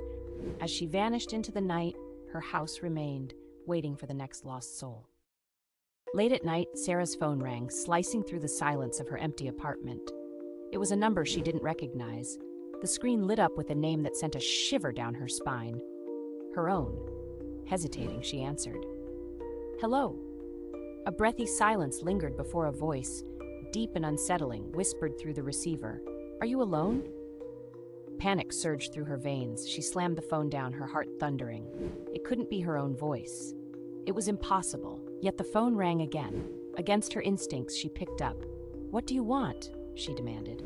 The voice chuckled darkly, the sound echoing in her mind. "You invited me in the last time, remember?" Memories flooded her. An old, dusty mirror she found at a yard sale, its surface warped and strange. She had laughed at the odd reflections it cast. "You're not real," she shouted, but the laughter only grew louder. Shadows twisted in the corners of her vision, darkening the room. The voice leaned closer, a hiss now. "But you called me first. Now I'm coming for you." The temperature dropped, her breath visible in icy puffs. With a final flicker, the lights went out, leaving her in the suffocating dark. The call ended, but the laughter remained, echoing endlessly. During a Halloween sale, Claire bought an antique mask from a mysterious vendor. When she put it on, it seemed to meld to her face, its hollow eyes glowing faintly. At first, it felt thrilling, but soon she couldn't remove it. Her reflection in the mirror began to change, showing someone else's face beneath the mask. At night, she felt it tightening, whispering her deepest fears. Days later, Claire vanished, and the mask returned to the vendor's stall, waiting for its next owner. What if I told you there's a forest so haunted, locals won't set foot in it after dark? Deep in Romania lies the Hoia Baciu Forest, often called the Bermuda Triangle of Transylvania. Known for its twisted trees and eerie silence, the forest is home to countless tales of disappearances, ghostly apparitions, and unexplainable phenomena. Legend has it that a shepherd once entered the forest with 200 sheep, and none of them were ever seen again. Another story speaks of a little girl who vanished, only to reappear years later, unchanged and with no memory of where she'd been. People report feeling watched, sudden nausea, and even strange lights floating between the trees. And then there's the forest's infamous clearing, a perfect circle where nothing grows, said to be a portal to another dimension. Paranormal investigators have recorded bizarre energy readings here, but no one can explain why it exists. Would you dare to enter this forest of nightmares? Subscribe for more spine-chilling tales from around the world. Ella was walking home late when she noticed someone following her. A man with a wide, unnatural smile. At first she thought he was harmless, but his grin never faltered, his pace matching hers exactly. When she started running, so did he, yet his expression remained eerily calm. She reached her apartment and locked the door, but the smile was waiting outside her window. The next morning, she was gone, and all that remained was a mirror, cracked and reflecting a grinning face that wasn't hers. As night fell, the old library transformed into a labyrinth of shadows. Margaret, the lone librarian, loved the scent of aged paper and the quiet comfort of the stacks. But tonight, a disquieting chill crept through the aisles. She turned a page in her book, but the silence was soon shattered by the unmistakable sound of books sliding off the shelves. Heart racing, she glanced around, convinced it was just her imagination playing tricks. Yet, the air thickened, and the lights flickered ominously. With trepidation, she ventured deeper into the stacks, each step echoing in the stillness. The books seemed to whisper secrets she couldn't comprehend. An unsettling sensation gripped her as she noticed volumes rearranged, titles she never placed there. Suddenly, a heavy thud behind her made her spin around. Nothing was there, just the oppressive darkness. But when she turned back, the books were in disarray again, forming a clear path towards a forgotten corner of the library. Curiosity outweighed fear, and Margaret followed. She stumbled upon an ancient tome, open to a page depicting a shadowy figure. Her blood ran cold as she felt cold breath on her neck, realizing too late that she was never alone in the library. In a small town, there's a staircase in the woods that's been there as long as anyone can remember. It's pristine, with no sign of wear or connection to any building. The locals warn against climbing it, but thrill seekers can't resist. Jason and his friends decided to test the legend. The first step felt like stepping into another world. The air grew colder, the sounds of the forest faded. As Jason climbed higher, he noticed his friends growing smaller, as if they were miles away. When he reached the top, he vanished. The staircase remains, waiting for the next curious soul. Rob loved old electronics, so when he found a vintage TV at a thrift store, he couldn't resist. The TV only picked up one channel, broadcasting static. He figured it was broken, but enjoyed the aesthetic. Late one night, the static began to form shapes. Faces, hands pressing against the screen, mouths opening in silent screams. Then came the voices, distorted but begging for help. Rob tried unplugging the TV, but it wouldn't turn off. Instead, the static grew louder. The faces, more desperate. The last thing his neighbors heard was a loud crash, followed by static bleeding through their own TVs. Mark was driving late at night when he saw a hitchhiker standing by the side of the road. Feeling generous, he stopped. The hitchhiker, a pale man in old-fashioned clothing, climbed in without a word. As they drove, Mark tried to make conversation, but the hitchhiker remained silent, staring straight ahead. When Mark glanced at the passenger's reflection in the rearview mirror, there was nothing there. Panicked, he turned to look, but the seat was empty. The car swerved off the road, and when the police arrived, they found only Mark, his eyes wide with terror, mumbling about a man who wasn't there. When Marie inherited her grandmother's old camera, she discovered a peculiar photograph hidden in the back of the dusty case. It depicted a hauntingly beautiful landscape bathed in twilight, yet something felt off. As she examined the image more closely, she felt an overwhelming sense of dread. Every night, the photograph would change, revealing something darker and more sinister. On the first night, a shadowy figure appeared in the corner, barely visible but unmistakably watching. The second night, the figure grew larger, its grotesque face emerging from the darkness. By the third night, twisted trees surrounded the figure, their gnarled branches reaching out like claws. Each morning, Marie awoke to a new horror. She tried to destroy the photograph, but it always reappeared, as if it had a will of its own. On the fourth night, the figure stepped out from the shadows entirely, its eyes locked onto hers. Heart racing, Marie realized the horrifying truth. The photograph wasn't merely changing, it was a countdown. As she trembled in fear, the creature whispered her name. The camera clicked, capturing her final moment before darkness consumed her. The next day, a new photograph emerged. This time it was of Marie, smiling, with the figure lurking behind her. What if I told you about a creature that doesn't just stalk its prey, but becomes their shadow? In the remote villages of North India, there's a chilling legend of the Andhera Jagran, or the darkness stalker, a sinister being that thrives in the twilight hours. The Andhera Jagran is said to attach itself to a person by merging with their shadow, invisible to the naked eye. It waits patiently, feeding on their energy until the victim grows weak, pale, and collapses. The only way to survive is to recognize the creature before it fully takes hold. But here's the twist. Once someone realizes their shadow is not their own, they must trap it in total darkness before sunrise. If they fail, the creature consumes not just their life, but their identity, leaving behind an empty shell of a person, forgotten and unrecognizable. Strange, distorted shadows and mysterious deaths have haunted locals for generations, especially during new moons when the world is at its darkest. Is this a warning to respect the unseen forces of the night, or does the darkness stalker still roam, silently waiting for its next victim? What if I told you there's a creature lurking in the Congo swamps, a dinosaur-like beast known as Mokele Mbembe? This legendary giant, often described as a long-necked sauropod, has haunted local folklore for centuries. The origins of this tale stem from the indigenous peoples, who claim encounters with the creature as far back as the 18th century. Explorers and scientists have reported sightings, but no definitive evidence exists. The swamps, rich in biodiversity, become a perfect hiding ground for this elusive entity. Some believe it's a remnant of a prehistoric era, while others argue it symbolizes nature's untamed spirit. Dare you venture into its territory? Subscribe for more chilling tales. The Bennett family was ecstatic to move into their newly renovated Victorian home. It had charm, space, and just enough creaks in the floorboards to feel nostalgic. Among the rooms was a locked door at the end of the upstairs hallway. The realtor claimed it was a storage room with no key. Curiosity grew. Weeks passed, and strange noises started coming from behind the door. Soft scratching, faint whispers, and sometimes what sounded like a child laughing. Convinced it was just an animal trapped inside, the Bennetts hired a locksmith. When the door creaked open, they found a small, dusty bedroom. Toys were scattered on the floor, and the wallpaper was peeling, revealing a name etched repeatedly beneath it: Lila.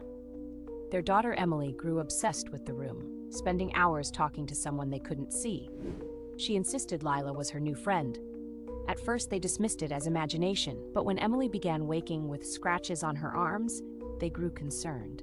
One night, a loud crash from the locked room jolted them awake. Rushing inside, they found Emily sitting in the dark, smiling. "Lila says you can stay," she whispered. Behind her, the wallpaper peeled away, revealing hundreds of names scratched into the walls. The last name was Bennett. The door slammed shut, and no one heard from the family again. Weeks later, a new family toured the house. The realtor smiled and gestured at the locked door. "Just a storage room," she said. Emma found the doll in her grandmother's attic, its porcelain face cracked, but its eyes eerily lifelike. It seemed to whisper at night, but Emma dismissed it as wind through the old house. One night, she woke to find the doll sitting on her chest, its tiny hands clutching her throat. "Play with me," it whispered. She threw it into the fireplace, but the flames didn't consume it. Instead, the doll stood up, its cracked smile widening. The next day, Emma's parents found her room empty, except for the doll, perfectly pristine. The Wright family was excited to move into their new home, nestled in the quiet hills. The house on Hollow Ridge was everything they wanted, spacious, secluded, and surrounded by nature. But from the moment they arrived, a sense of unease settled over them. The neighborhood was strangely still. The other houses were pristine, but not a soul was ever seen. No one walked their dogs, mowed their lawns, or even waved from the windows. The Wrights assumed it was just a peaceful area, but the silence quickly became oppressive. Days passed and the stillness continued.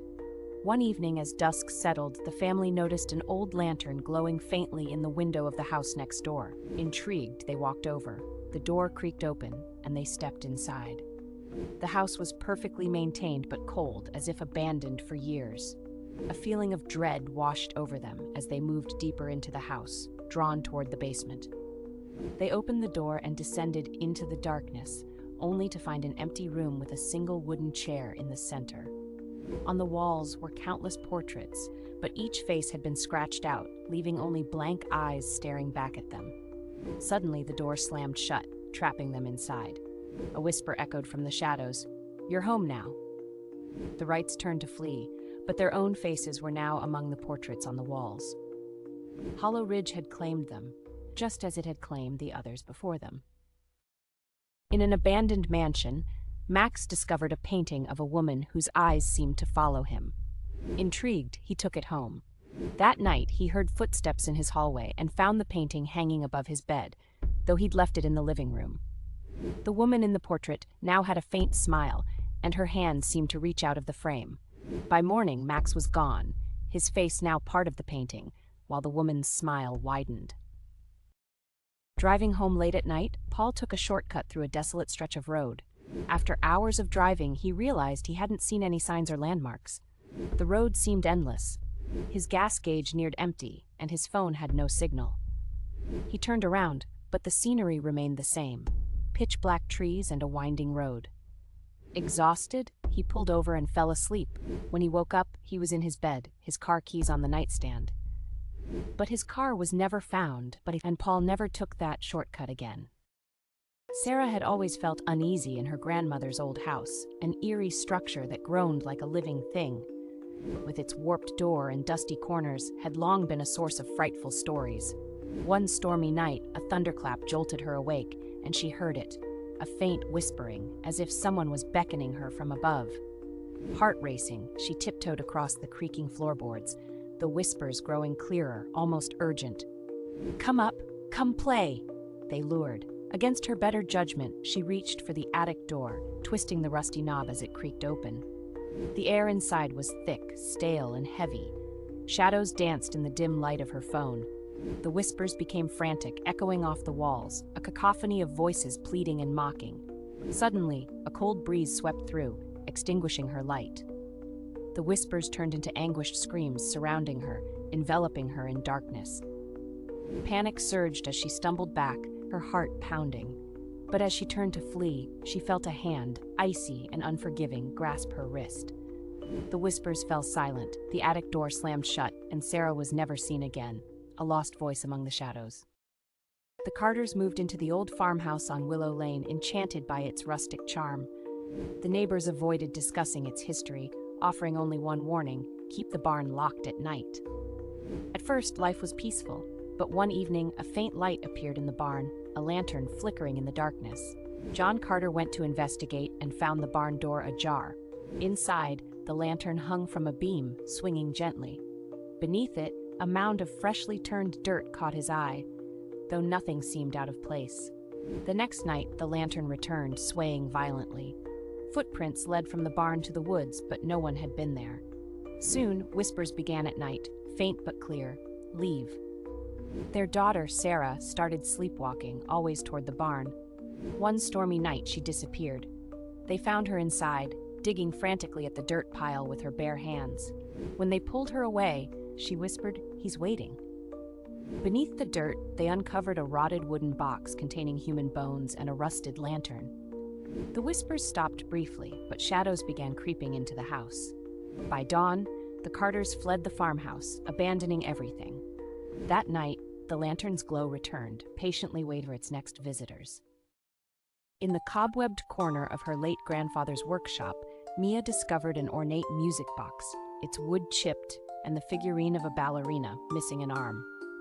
Curious, she wound it up, and a haunting melody filled the air, discordant yet strangely hypnotic. What Mia didn't realize was that the music box once belonged to a girl named Celeste, who died tragically on the night of her final ballet performance. As the days passed, the music box would play on its own, its eerie tune echoing through the house. Mia began to notice fleeting glimpses of a figure in a tattered ballet costume reflected in mirrors and windows. She found herself inexplicably drawn to dance, her movements mirroring routines she'd never learned. One night, Mia awoke to find her feet blistered and bruised as though she'd been performing for hours. Desperate for answers, Mia uncovered an old newspaper clipping.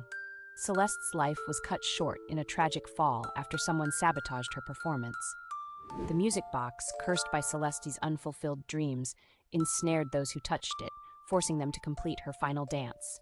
Terrified, Mia tried to return the box to the workshop, but it followed her, always reappearing at her bedside. The final time she wound it, the melody grew deafening, and Celeste's figure materialized, whispering, "You'll dance for me forever now." Mia's screams were lost in the swirling music as the world faded into shadow. While exploring the storage room of her new home, Claire uncovered an antique mirror framed in tarnished silver, its surface slightly warped. Fascinated, she hung it in her bedroom, unaware of the stories tied to it. The mirror had once belonged to a recluse named Eliza, who disappeared without a trace, leaving behind whispers of a cursed reflection that consumed her. At first, the mirror seemed ordinary, but soon Claire noticed oddities. Her reflection would linger a moment longer after she moved, or she'd catch glimpses of shadowy figures behind her that vanished when she turned around. Then her reflection began to change, smiling when she wasn't, or moving when she stood still. Terrified, Claire tried to cover the mirror, but the blanket slipped off during the night. One morning, she found the words, "Let me out," scrawled in the condensation on the glass. Researching the mirror's history, she discovered that Eliza had been trapped within it after performing a ritual to see her true self. When Claire attempted to remove the mirror, she realized it was impossible to lift. That night, her reflection spoke, its voice a chilling echo of her own. "Your turn to stay." The next morning, Claire's parents found an empty bedroom. The mirror hung on the wall, its surface now perfectly smooth, and a faint, muffled scream echoed whenever someone stood too close. In the dusty attic of her grandmother's house, Lily stumbled upon an old doll, its porcelain face cracked, yet eerily beautiful. Intrigued, she brought it down to her room, unaware of its dark history. The doll once belonged to a girl named Evelyn, who mysteriously vanished one stormy night, leaving behind whispers of a jealous spirit. As Lily played with the doll, strange occurrences began. Shadows darted across her walls, and chilling whispers echoed in the silence. One night, she awoke to find the doll sitting upright at the end of her bed, its glassy eyes seemingly fixated on her. Heart racing, she tossed it aside. The next day, her friends wouldn't speak to her, their faces twisted in fear. Lily felt the weight of 1,000 stares, empty and cold, settling deep within her. Desperate, she researched the doll, uncovering the truth. Evelyn's spirit had never left, trapped within the porcelain shell, seeking revenge on those who dared disturb her rest. That night, Lily returned the doll to the attic, but it was gone. Instead, she found a note pinned to the wall in Evelyn's childish handwriting. "Now you play with me forever." In the cluttered attic of her aunt's Victorian home, Sophie uncovered a faded carnival mask, its once vibrant feathers now brittle, and its painted smile cracked. Something about the mask compelled her, and she brought it to her room as a quirky decoration. Little did she know, the mask belonged to a performer named Margot, who disappeared during a masquerade decades ago, leaving behind rumors of a sinister obsession. The moment Sophie hung the mask on her wall, strange things began happening. At night, muffled giggles filled her room, and faint music played as if from a distant ballroom. When Sophie wore the mask on a whim, she experienced fleeting moments of disorientation, her reflection showing someone else's face, a glamorous yet menacing figure. Haunted by these occurrences, Sophie dug into the mask's history, uncovering tales of Margot's untimely demise after a jilted admirer swore she'd never leave the masquerade alive. The mask, cursed by Margot's restless spirit, ensnared anyone who dared claim it. One evening, Sophie awoke to find herself dressed in an old-fashioned gown, the mask fixed to her face. Her reflection now stared back with Margot's mocking smile. Sophie tried to destroy the mask, but it always reappeared, and every morning she found herself more and more like Margot. The final message, scrawled on her bedroom wall in lipstick, sealed her fate. The show must go on. In the dim light of her attic, Clara discovered an old, dust-laden camera, its leather strap cracked with age. Intrigued, she decided to test it out, keen on capturing memories of her quiet home. After a few trial shots, she turned to her reflection in the attic mirror. As she pressed the shutter, a strange sensation prickled her skin. The flash illuminated the corner of the attic, where shadows twisted unsettlingly. Brushing it off as her imagination, she continued snapping pictures, each click echoing in the stillness. Later that evening, Clara developed the photos, her anticipation mounting. But when the images emerged, her heart dropped. In every shot, lurking behind her were figures, pale, twisted shapes that seemed to leer at her. Panic set in as she realized that in the last photograph, one figure was closer, its eyes glinting with malice. That night, she heard a whisper, a raspy voice calling her name, growing louder until it filled her head. The next day, Clara vanished without a trace. The camera remained, the last photograph still hanging in the air, waiting for another unsuspecting soul to discover its sinister secret. While cleaning out the cluttered basement of her family's century-old manor, Clara discovered an antique locket resting inside a cracked jewelry box. Tarnished yet alluring, the locket seemed to call to her. Curious, Clara opened it, revealing the sepia-toned portrait of a young girl with sorrowful eyes. What she didn't know was that the locket once belonged to Isabella, a child who vanished under mysterious circumstances long ago, leaving whispers of betrayal and rage. Clara began wearing the locket, unaware of the curse it carried. Soon, her nights were plagued by vivid dreams of drowning, and the faint sound of sobbing echoed through the halls. Objects moved on their own, and mirrors reflected more than just Clara's image. One evening, she woke to find water pooling around her bed, and Isabella's voice pleading, "Save me." Panicked, Clara sought answers, uncovering a tragic story of jealousy and murder. Isabella's spirit, bound to the locket, sought not just justice but company in her eternal misery. When Clara tried to return the locket to its resting place, she found it tightly clasped around her neck, the clasp broken and immovable. That night, she found a single message etched into her bathroom mirror. "You're mine now." In the heart of a forgotten cemetery, a young boy named Eli stumbled upon a grave overgrown with brambles. The name was barely legible, etched into crumbling stone: Abigail. Intrigued, he knelt down, brushing away dirt, when a soft whisper filled the air. "Help me," it pleaded, sending shivers down his spine. Eli glanced around, but the cemetery was empty, save for the rustling leaves. Compelled, he pressed his ear against the stone. "They won't let me go," the voice lamented, sending his heart racing. Each day after school, Eli returned to the grave, drawn by the whispers that grew more frantic. "Dig. Find me," it urged, as if urging him to uncover long-buried secrets. His friends warned him to stay away, but the allure of the voice consumed his thoughts. One fateful evening, driven by a mixture of dread and curiosity, Eli brought a small shovel. As he dug, the soil felt unnaturally cold. Suddenly, the ground shifted, and Eli's hands brushed against something slick. Panic surged. He unearthed a small, hollow casket. When he opened it, he screamed as a shriveled hand grasped his wrist, pulling him into darkness. The whispers ceased, and the cemetery fell silent, waiting for the next curious soul. In a dusty attic, Sarah found an old porcelain doll, its painted eyes glinting mischievously in the dim light. Intrigued, she took it home, thinking it would make a perfect gift for her younger sister, Lily. That night, as the house settled into silence, Sarah heard a soft voice drifting from the doll. "Help me," it whispered, sending chills down her spine. Dismissing it as her imagination, she fell into a restless sleep, the doll perched ominously on her bedside table. The next day, Sarah noticed oddities. Lily spoke of a new friend who told her secrets about their family, things no one but Sarah had known. As dazed, the whispers grew clearer, revealing truths that spiraled into darkness. The doll shared the tale of a girl named Eliza, who had gone missing decades ago, a girl who had once owned a similar doll. One stormy night, Sarah awoke to find the doll gone. Panic surged as she rushed to Lily's room, only to discover her sister was missing too. In her place was the doll, now with eyes that seemed to glimmer with malicious glee. The last whisper echoed in Sarah's mind, "You'll find her where I once was lost." The attic door creaked open, inviting her into the darkness. Every night, the light in the old hallway flickered, casting long, dancing shadows that twisted across the walls.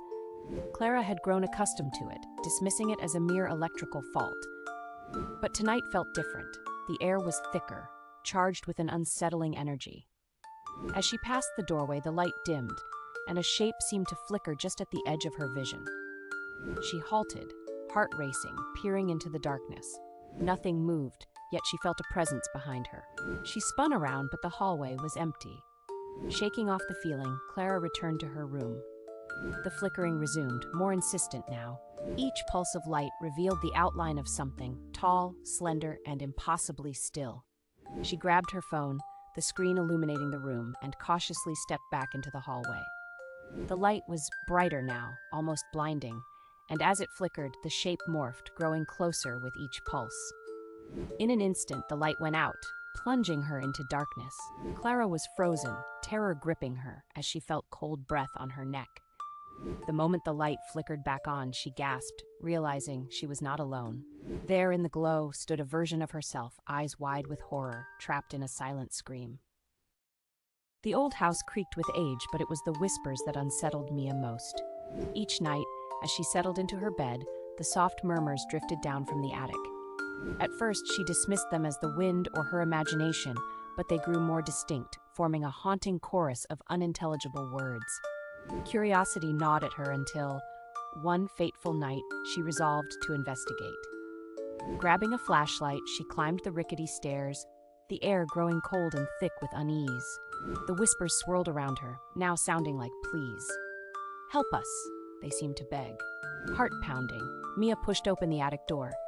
Dust particles danced in the narrow beam of her light, revealing a cramped space filled with forgotten relics and darkness. As she stepped inside, the whispers intensified, surrounding her like a clamoring crowd. Suddenly, her flashlight flickered and died, plunging her into suffocating blackness. Panic surged. She stumbled back towards the door, but it slammed shut, trapping her inside. The whispers transformed into laughter, low, mocking, and hungry. They were no longer pleas, they were promises. As the last light of her sanity dimmed, Mia realized she was not alone. She never would be again. Emily always loved the old mirror in her grandmother's attic, its ornate frame a relic of the past. One stormy night, seeking solace from the thunder, she climbed up to gaze into it. As lightning illuminated the attic, she noticed something strange. Her reflection smiled back at her, even though her own lips were pressed into a thin line of confusion. Heart racing, she blinked, certain it was a trick of the light. But the reflection remained, grinning wider, eyes glinting with malice. Panic surged through her as she stepped back, but the reflection didn't move. Instead, it raised a hand, beckoning her closer. Against her better judgment, Emily leaned in, drawn by an inexplicable force. Suddenly, the glass rippled like water, and without warning, her reflection lunged forward, yanking her into the mirror's depths. Trapped in the cold, dark void, she screamed, but it echoed only within her mind. Outside, the mirror reflected the attic, still and quiet. In the glass, Emily's reflection now wore her face, wearing a satisfied smile. It whispered softly, "Your turn to be me." And in the stillness of the attic, the last flicker of lightning faded, leaving only the reflection watching, waiting. In the forgotten library of her great-uncle's mansion, Emma unearthed an aged, leather-bound journal. Its cover was scarred with claw-like marks, and its pages smelled faintly of soot. The journal seemed blank at first, but as Emma turned the pages, words began to appear in a childlike scrawl, describing the life of a boy named Samuel who vanished under strange circumstances during a fire. Intrigued, Emma kept the journal close, unaware of its ominous power. Each night, more entries surfaced, recounting Samuel's growing fear of the shadow, a sinister figure that tormented him. Emma began hearing faint whispers while reading, and flickering shadows danced across her room's walls, even in complete darkness. One night, she woke to find the journal open on her desk, the words "I see you" freshly inked. Frightened, Emma researched the mansion's history and discovered that Samuel had tried to warn his family of the shadow before he disappeared. Now, the journal served as a beacon, drawing the shadow to its reader. When Emma attempted to destroy the book, she found it untouched on her nightstand the next morning, its final message chilling her to the core. "You're next." The shadow lingered after that, growing closer each night, until Emma's reflection vanished from every mirror. All that remained was a pair of glowing eyes in the darkness. In a village shrouded by dense woods, whispers of an ancient curse loomed like shadows. Each year, to appease the unseen force that haunted their lands, one villager would vanish, never to be seen again. This year, it was Clara's turn. As the sun dipped below the horizon, the villagers gathered at the old stone altar, their faces pale and eyes full of dread. Clara, trembling but resolute, stepped forward, her heart pounding in her chest. She had volunteered, believing the sacrifice would save her loved ones. As the villagers chanted in hushed tones, Clara felt the cold grip of despair clutching her throat. Suddenly, an eerie howl pierced the night, and the ground trembled beneath her feet. The atmosphere thickened, and she sensed the presence of something sinister. In a panic, she turned to flee. But the villagers, their faces eerily calm, blocked her path. With horror dawning, Clara realized the truth. They weren't here to save her. They were the sacrifice. In an instant, the altar cracked open, revealing a gaping maw of darkness. As she was pulled into the abyss, Clara's screams echoed through the woods, merging with the whispers of the villagers, who smiled knowingly, their offering complete. In a remote corner of Alaska, hikers often report a strange metal tower rising from the forest. It isn't marked on maps, and no one knows who built it. Locals call it the Signal Tower and warn travelers to stay away. A group of friends on a camping trip decided to investigate after hearing the stories. They found the tower at sunset, its rusted frame stretching high into the sky, topped with a blinking red light. Despite the eerie silence around it, no birds, no wind, they pressed on. At the base of the tower, they discovered strange carvings etched into the metal, spirals, geometric shapes, and symbols they couldn't decipher. One of them climbed the rickety ladder to the top, hoping to get a better view. Halfway up, he froze. "There's something up here," he whispered down. The others saw him stop moving, his head tilted as if listening. Then, without warning, he screamed and fell, landing lifeless at their feet. Panicked, the group tried to leave, but their phones and compasses stopped working. A deep, vibrating hum filled the air, and the blinking light atop the tower began flashing faster. One by one, they started hearing voices, faint at first, then louder. Each voice seemed to come from a loved one, calling for help. Against their will, they found themselves walking back toward the tower. By morning, the forest was empty, save for the tower, its light still blinking steadily. Locals say the tower broadcasts a signal no one can trace, and those who hear it never come back. But the real question remains, who or what is it calling? Liam had lived in his apartment for 3 months before noticing the door. It was small, almost hidden, tucked behind a tall bookshelf in the living room. He was sure it hadn't been there before. Curiosity gnawed at him. One night, he moved the bookshelf aside and tried the handle. It was locked. A faint sound came from the other side, like whispers just out of reach. The next day, a key appeared on his kitchen counter. He didn't own a key like that, but it fit the lock perfectly. When Liam opened the door, he found a narrow staircase spiraling down into darkness. Against his better judgment, he descended. The air grew colder with every step, the whispers louder. At the bottom was a small, windowless room. In the center stood a single wooden chair, and on the walls were dozens of Polaroid photos. Liam's stomach turned as he recognized himself in every photo, sleeping, eating, walking to work. Some of the pictures were from angles that weren't possible inside his apartment. Suddenly, the door at the top of the stairs slammed shut. The whispers stopped. Liam ran up the stairs, but the door wouldn't budge. Behind him, the chair creaked. He turned to see a figure sitting in it, its face shrouded in shadow. "You shouldn't have come here," it said in his own voice. The next morning, Liam's landlord found the apartment empty. The only thing left behind was the Polaroid camera, still warm to the touch. In a quiet town, people began vanishing without a trace. The only clue was a mysterious late-night radio signal. Between 3 and 4 a.m., it hijacked frequencies, playing distorted music, faint whispers, and ending with a countdown. Jake, a skeptic, decided to investigate. At 3:13 a.m., his old radio picked up the signal. A haunting melody played, layered with whispers he couldn't quite make out. Then the countdown began. 60, 59, 58. As it ticked down, the whispers grew louder, forming a voice. "We see you." When the countdown hit 0, Jake's lights flickered, and his computer screen filled with static. A message appeared. "You're marked." The next day, black SUVs appeared outside his house. Strangers in dark suits lingered, watching him. When Jake tried to share the recording, the file corrupted. His phone buzzed with a text from an unknown number. "Stop listening." That night, the signal returned, blasting from his speakers, even with the radio off.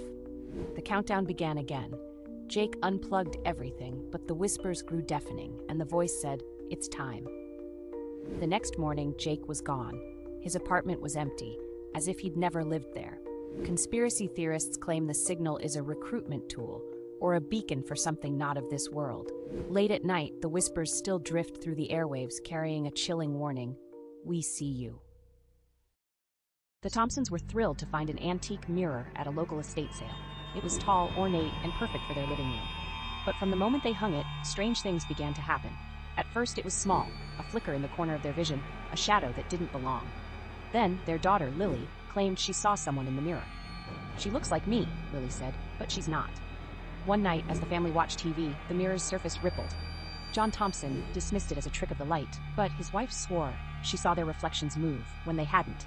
Things escalated when Lily stopped responding to her name. She'd stand in front of the mirror for hours, her lips moving silently. When her mother tried to pull her away, Lily turned and whispered, "She says it's my turn now." The next morning, Lily was gone. Her reflection remained, staring back with a twisted smile. Desperate, the Thompsons smashed the mirror, but all that was left was a black void where the glass had been. Faint laughter echoed from the shards. The mirror was gone, but every window in the house now showed a reflection that didn't match. In the 1980s, a small town called Ashbourne vanished overnight. Maps were updated, records erased, and its name forgotten. Only a handful of conspiracy theorists claim it ever existed. Lila, a journalist, stumbled across a cryptic forum thread about Ashbourne. It mentioned strange experiments and government cover-ups. Intrigued, she followed the breadcrumbs, old newspaper clippings, abandoned roads leading to nowhere, and whispers of a Project Silent Dawn. Eventually, she found the supposed location. A cracked, overgrown road led to a clearing where the town should have been. Instead, she found crumbling foundations and a single intact sign: "Welcome to Ashbourne." As Lila explored, she noticed the air felt heavy and the silence was unnatural. Then she saw them, shadowy figures moving just beyond her vision. Her phone buzzed with a message from an unknown number: "Leave now." Ignoring the warning, she pressed on and found a rusted metal hatch. Inside were files stamped "classified." They detailed experiments with sound waves and mass psychological manipulation.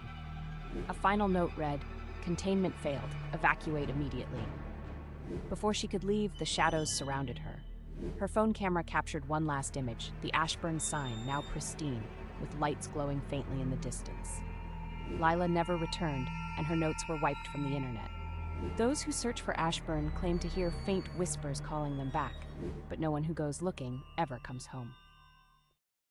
In 1998, a mysterious TV signal began interrupting late-night broadcasts in small towns across the Midwest. It showed a static-filled screen with a faint figure in the background and a distorted voice repeating, "Do you see me?" At first, it was dismissed as a prank, but the interruptions grew more frequent, always airing at exactly 2:13 a.m. People who watched the broadcast reported strange side effects: headaches, vivid nightmares, and a feeling of being watched. Some claimed the figure in the static was getting closer.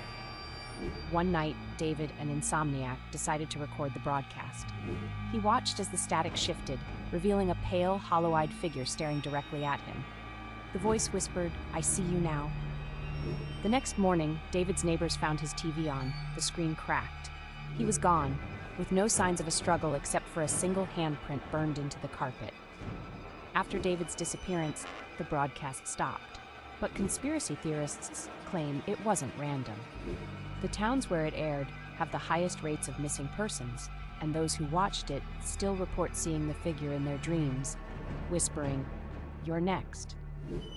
Some say the phantom broadcast was a failed government experiment in mind control. Others believe it was something far worse, reaching through the static to claim its victims. What if all you know about the cursed videotape was a lie? The legend of the ring traces back to ancient folklore, where spirits were said to be trapped in images, seeking vengeance. The chilling tale follows a young girl named Samara, whose tragic death fueled her wrath. Some believe this horror was inspired by a real-life phenomenon where discarded tapes led to mysterious vanishings. Over time, variations of the story emerged, each deepening the fear surrounding the tape. Those who dared to watch it faced terrifying apparitions, culminating in their demise. The tape serves as a warning, a reminder that some films are more than entertainment. What if I told you about a night of music and celebration that turned into a chilling tale of tragedy and haunting? In 1996, Ozone Disco in Quezon City, Philippines, was the site of one of the deadliest nightclub fires in history. Over 160 lives were lost in the blaze, many trapped inside the building with no escape. Legend has it that the souls of those who perished never left. People claim to hear faint music, laughter, and screams coming from the abandoned site late at night. Taxi drivers report seeing ghostly figures hailing rides, only for them to vanish once the car stops. Locals believe the spirits linger, reliving their final moments, or seeking justice for the neglect that led to the tragedy. Is it a place forever marked by grief? Or does the Ozone Disco still echo with the voices of the past? Subscribe for more true stories that blur the line between tragedy and the supernatural. Sophia always joked about her terrible memory. "I'd forget my own roommate if I wasn't careful," she'd laugh. But lately, things felt off. She'd come home to find the TV on or food missing from the fridge, even though she lived alone. One day, her coworker asked, "How's your roommate? She seemed nice when I saw her last week." Sophia froze. She didn't have a roommate. That night, she heard footsteps in the hall. Heart pounding, she grabbed a knife and crept toward the sound. The footsteps led to her bedroom. When she pushed open the door, someone was sitting on her bed, someone who looked exactly like her. The figure smiled, tilting its head. "You don't remember me," it said softly, "but I remember you." Sophia tried to back away, but the figure stood, mirroring her every move. "You forgot about me," it whispered, its voice dripping with venom. "But I've been here the whole time." Before Sophia could scream, the figure lunged. The next morning, Sophia's friends noticed she seemed different. Her smile was too wide, her laugh too sharp. And at night, when she looked in the mirror, her reflection mouthed silently, "Let me out." It began as a rumor on forums, a phone number that shouldn't exist. If you called it, a distorted voice would answer, saying only, "Do you want to know the truth?" Most dismissed it as a hoax, but those who called often vanished within days. Mia found the number scrawled on a sticky note at work. Curious, she dialed it. The call connected instantly, though no ringtone played. A voice whispered, "Do you want to know the truth?" She hesitated, then said, "Yes." The voice chuckled, "You already know it." The line went dead, but her phone wouldn't stop buzzing. Notifications flooded in, photos of her taken from angles she didn't recognize. One showed her at her desk that morning, another sitting on her couch. The last photo was taken at that moment. It showed her on the phone, with a shadowy figure standing behind her. She turned, but no one was there. The next day, Mia's co-workers noticed her desk was empty. Her apartment, too, was eerily spotless, save for her phone. It buzzed with one final message: "You're part of it now." Conspiracy forums exploded with theories, secret organizations, time loops, or a surveillance system gone rogue. But no one knows where the calls come from or where the callers go. All they know is the number keeps appearing, waiting for someone else to pick up. It began with strange reports, people hearing static on their devices, even when they were turned off. Phones, TVs, radios, it didn't matter. The static came, always accompanied by faint voices that seemed to whisper names. Ben first noticed it on his phone. Late one night, as he scrolled in bed, the screen flickered. The static started, and through it, he heard his name. "Ben," the voice whispered, faint but unmistakable. He dismissed it as a glitch, but the next day, his coworkers mentioned hearing his name too, on their own devices. "It was like you were calling me," one said, unnerved. That night, Ben unplugged everything. But at 3 a.m., his TV turned on by itself. Static filled the screen, and the whispers returned, louder this time. "We're coming for you, Ben." Terrified, he tried to leave, but his front door wouldn't open. The lights flickered, and the static grew deafening. Through the noise, a shadow formed on the TV screen, growing clearer until it resembled Ben himself. The shadow smiled and spoke, "You can't run." When Ben's friends came to check on him the next day, his apartment was empty. His phone sat on the table, playing endless static. Theories flooded the internet: a government experiment, a digital curse, or a message from another dimension. But one thing was certain: if you heard your name in the static, it was already too late. When the Garcias moved into their new home, they were delighted to discover an extra room not listed on the blueprints. It was small but cozy, tucked behind the laundry room with a single window that overlooked the backyard. Their teenage son, Ben, claimed it as his own space. He filled it with books, posters, and a beanbag chair, spending hours there after school. But soon he began acting strangely, distant, tired, and jumpy. One night, Ben burst into his parents' room, trembling. "The window doesn't look outside anymore," he whispered. Confused, they followed him to the room. Sure enough, the window no longer showed the backyard, but a black void, faintly pulsing as if alive. Over the next few days, the family tried to avoid the room, but its door would always be open, the darkness inside seeming to creep closer. Then they heard Ben talking to someone. When they confronted him, he said, "It's not a someone. It's the room. It says it's hungry." That night, Ben disappeared. They searched the house, calling his name, but all they found was his phone lying in the center of the extra room. By morning, the room was gone, its door replaced by a solid wall. The Garcias swore it had been there, but no one believed them. Years later, the house's new owners reported hearing faint knocks coming from behind the laundry room wall. What if all you know about government secrecy was a lie? The eerie world of alien conspiracies depicted in a popular series raises unsettling questions. One chilling theory suggests the existence of a secret project called MK Ultra, where the government experimented on unwitting citizens, blurring lines between reality and fiction. This project, shrouded in darkness, aimed to explore mind control and often included bizarre tests reminiscent of extraterrestrial encounters. The eerie resemblance between these experiments and the show's plotlines implies that fiction may echo true horrors.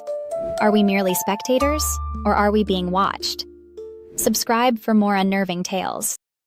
The Millers stumbled upon the old clock at a dusty antique shop. It was beautiful, hand-carved wood with intricate gears and a faint chime that felt oddly soothing. The shopkeeper warned them, "This clock keeps more than time," but they laughed it off and brought it home. At first, the clock was a charming centerpiece, but soon its ticking grew louder, echoing through the house even when they weren't near it. The hands moved erratically, sometimes stopping altogether, only to start spinning backward. One night, at exactly 3:33 a.m., the chime rang out, louder than ever before. The family woke to find the house freezing cold, the air heavy. Shadows moved unnaturally, stretching and twisting along the walls. Their son Max was the first to notice the figure, a gaunt man in a tattered suit standing near the clock. His hollow eyes locked onto them as he whispered, "Time's up." The family tried to flee, but every door led back to the living room. The clock's hands spun faster and faster, the chime now deafening. One by one, the Millers vanished, their screams swallowed by the sound of grinding gears. By morning, the house was silent. The clock sat pristine, its hands reset to midnight, waiting patiently for its next owner. What if all you know about The Simpsons was not just a show, but a chilling prophecy? This iconic series, known for its humor, has eerily predicted major events, from Donald Trump's presidency to the 9/11 attacks. Originating in the late 1980s, some episodes contain bizarre coincidences that have left fans unnerved. One infamous episode featured a monorail system in Springfield, only to have a real-life monorail proposal arise in 1997.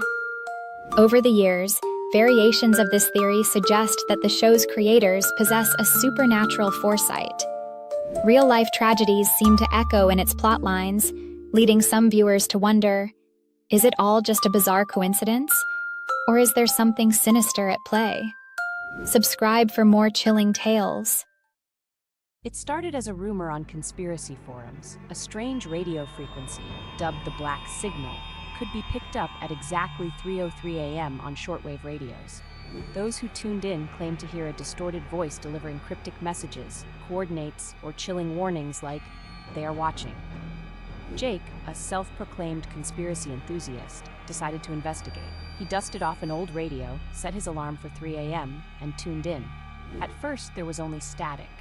Faintly, a voice emerged, crackling and disjointed. "Do not look outside," it said. Jake froze, heart pounding. Against his better judgment, he glanced at the window. A dark figure stood motionless in the yard, its outline barely visible in the moonlight. The next night, curiosity overtook fear. He tuned in again. This time, the voice whispered coordinates, his exact location. "Leave now," it added. By the third night, the voice grew clearer. "They know you're listening," it hissed. The lights in Jake's house flickered and his phone vibrated. A text appeared. "Stop." Terrified, Jake unplugged the radio and smashed it, but the signal didn't stop. His TV flickered on, displaying static, and the voice returned, louder than ever. "You can't run." The next morning, Jake was gone. His house was empty, save for a single unmarked radio sitting on the table, still tuned to the Black Signal. The forums went silent after that, but some claim the signal still broadcasts, waiting for its next listener. What if I told you there's a forest so haunted, locals won't set foot in it after dark? Deep in Romania lies the Hoia Baciu Forest, often called the Bermuda Triangle of Transylvania. Known for its twisted trees and eerie silence, the forest is home to countless tales of disappearances, ghostly apparitions, and unexplainable phenomena. Legend has it that a shepherd once entered the forest with 200 sheep, and none of them were ever seen again. Another story speaks of a little girl who vanished, only to reappear years later, unchanged and with no memory of where she'd been. People report feeling watched, sudden nausea, and even strange lights floating between the trees. And then there's the forest's infamous clearing, a perfect circle where nothing grows, said to be a portal to another dimension. Paranormal investigators have recorded bizarre energy readings here, but no one can explain why it exists. Would you dare to enter this forest of nightmares? Subscribe for more spine-chilling tales from around the world. It started with a strange notification. People would receive a message on their phone that simply said, "You've been scheduled." No sender, no details, just a date and time. Emma got hers at midnight. The notification appeared even though her phone was on airplane mode. "You've been scheduled, 3 a.m. tomorrow." She tried deleting it, but it wouldn't go away. By morning, rumors online revealed others had received the same message. Theories ranged from a viral prank to hackers, but one thing stood out: no one who reached their scheduled time was ever heard from again. Emma stayed awake that night, every light on, clutching her phone. At exactly 3 a.m., the lights flickered, and her phone buzzed.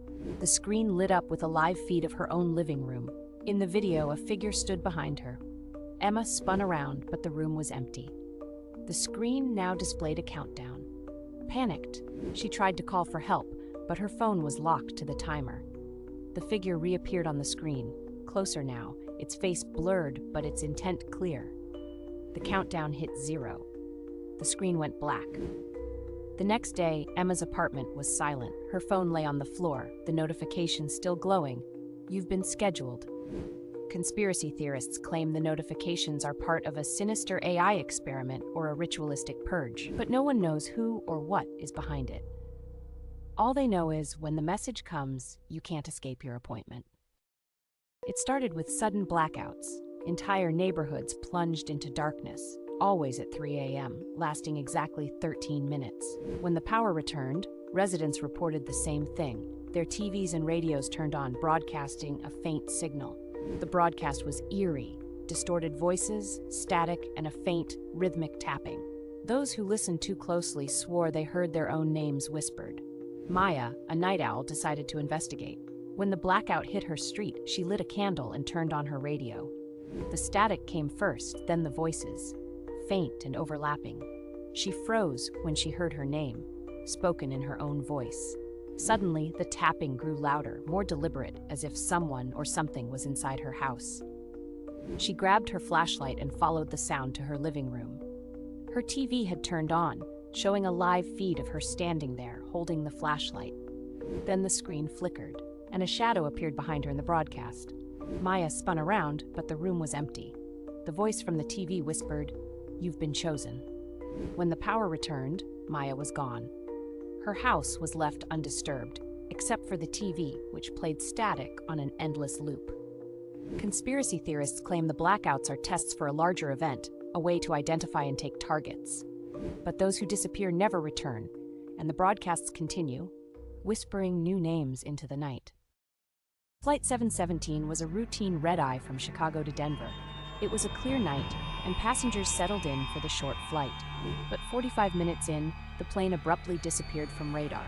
No distress signal, no debris, just gone. The official report blamed a freak electrical malfunction, but conspiracy theorists had other ideas.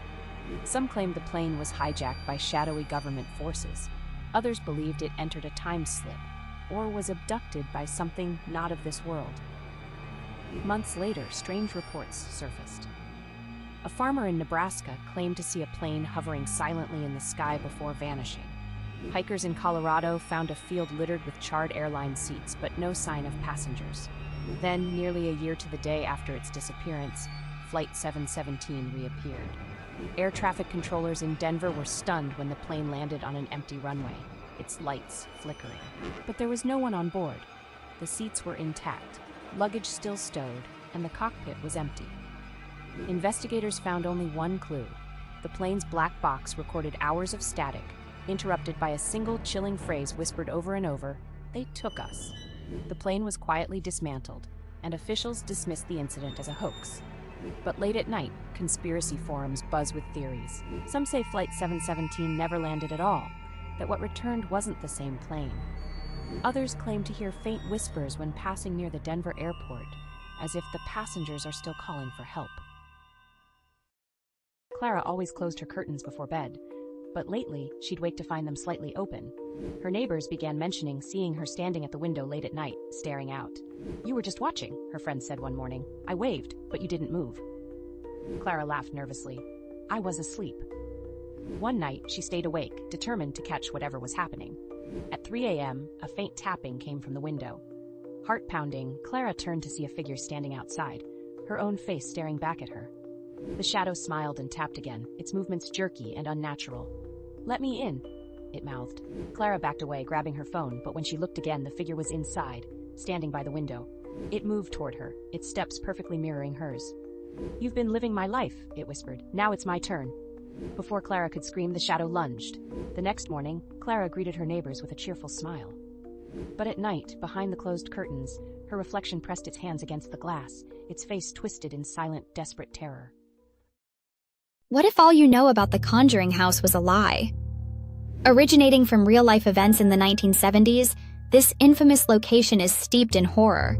The Perron family who moved in experienced unexplained phenomena, whispers, cold spots, and ghostly apparitions. Ed and Lorraine Warren, renowned paranormal investigators, were called to help. They claimed the house was haunted by a witch named Bathsheba Sherman, who once lived there and cursed anyone who dared to take her land. The family's terrifying encounters inspired chilling tales, blurring reality and fiction. Are the Warrens' claims fabricated? Or is something sinister lurking within those walls? Subscribe for more eerie stories. Jason always dismissed the weird looks people gave him. "You were just here," strangers would say, but Jason would laugh it off. How could he be in two places at once? Then his girlfriend, Emma, started acting distant. "You've been so cold lately," she said one night. Jason was confused. He hadn't seen her all day. Things got worse when he walked into his apartment and heard laughter coming from the living room. He froze. Emma was there, sitting on the couch, talking to someone. It was him. The other Jason turned to look at him, smiling in a way that sent chills down his spine. "You're not supposed to be here," it said, its voice too smooth, too perfect. Jason backed away, but Emma stared at him in confusion. "Jason, what's wrong?" she asked, looking between the two of them. The other Jason stood, its movements unnervingly fluid. "I'm the better version," it said. "You've had your chance." Before Jason could react, the double lunged. When the police arrived hours later, Emma insisted there was only one Jason. But every time he passed a mirror, his reflection stared back with wide, terrified eyes, silently begging for help. Fans of the beloved 1990s children's show Sunny Friends Club claim a lost episode aired only once before vanishing. Known for its cheerful tone and colorful characters, this episode was different, darker, unsettling, and impossible to find. Rumors spread on forums. Viewers remembered an episode where the characters behaved strangely. The animation was off, the colors muted, and the music warped. Instead of the usual playful antics, the characters wandered aimlessly, mumbling incoherent phrases. The episode ended with the main character staring directly at the screen, their eyes unnaturally wide. A low, droning sound played as they whispered, "We're not safe. Neither are you." Then the screen cut to static. Network executives denied the episode existed, but scattered accounts persisted. Some claimed they felt ill after watching it, plagued by nightmares and paranoia. Others swore they saw symbols flash on the screen, as if hiding a secret message. One former network employee anonymously claimed the episode was a test for subliminal messaging in a government experiment. It was allegedly pulled after its first airing, but not before affecting those who saw it.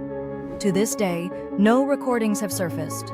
Fans searching for it report strange occurrences, files corrupting, devices crashing, and brief flickers of the main character's face staring lifelessly.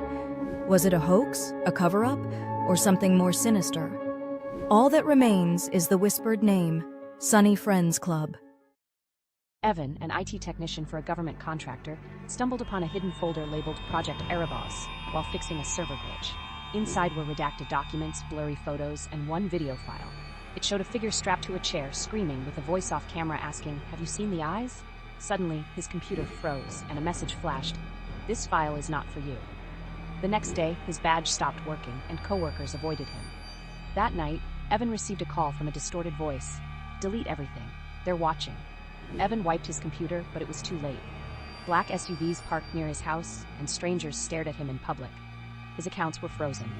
One night, he found his laptop on with the Project Erebos folder open. A new file titled Evan appeared. He clicked it. It was a live feed of his bedroom. Behind him, the closet door creaked open. The next morning, Evan was gone. His apartment was empty, and his digital footprint erased. Conspiracy theorists say Project Erebos is a secret psychological experiment, but no one who finds the file ever survives. It started with an email. Amanda, a freelance journalist, received a message with no sender, just the subject line, "Do you want to know the truth?" Curious, she opened it. Inside was a link and a single phrase, "The Shadow Network is real." The link led to a dark website filled with grainy videos, leaked documents, and cryptic symbols. It claimed that a secret organization controlled everything: governments, corporations, even disasters. The deeper Amanda dove, the more unnerving it became.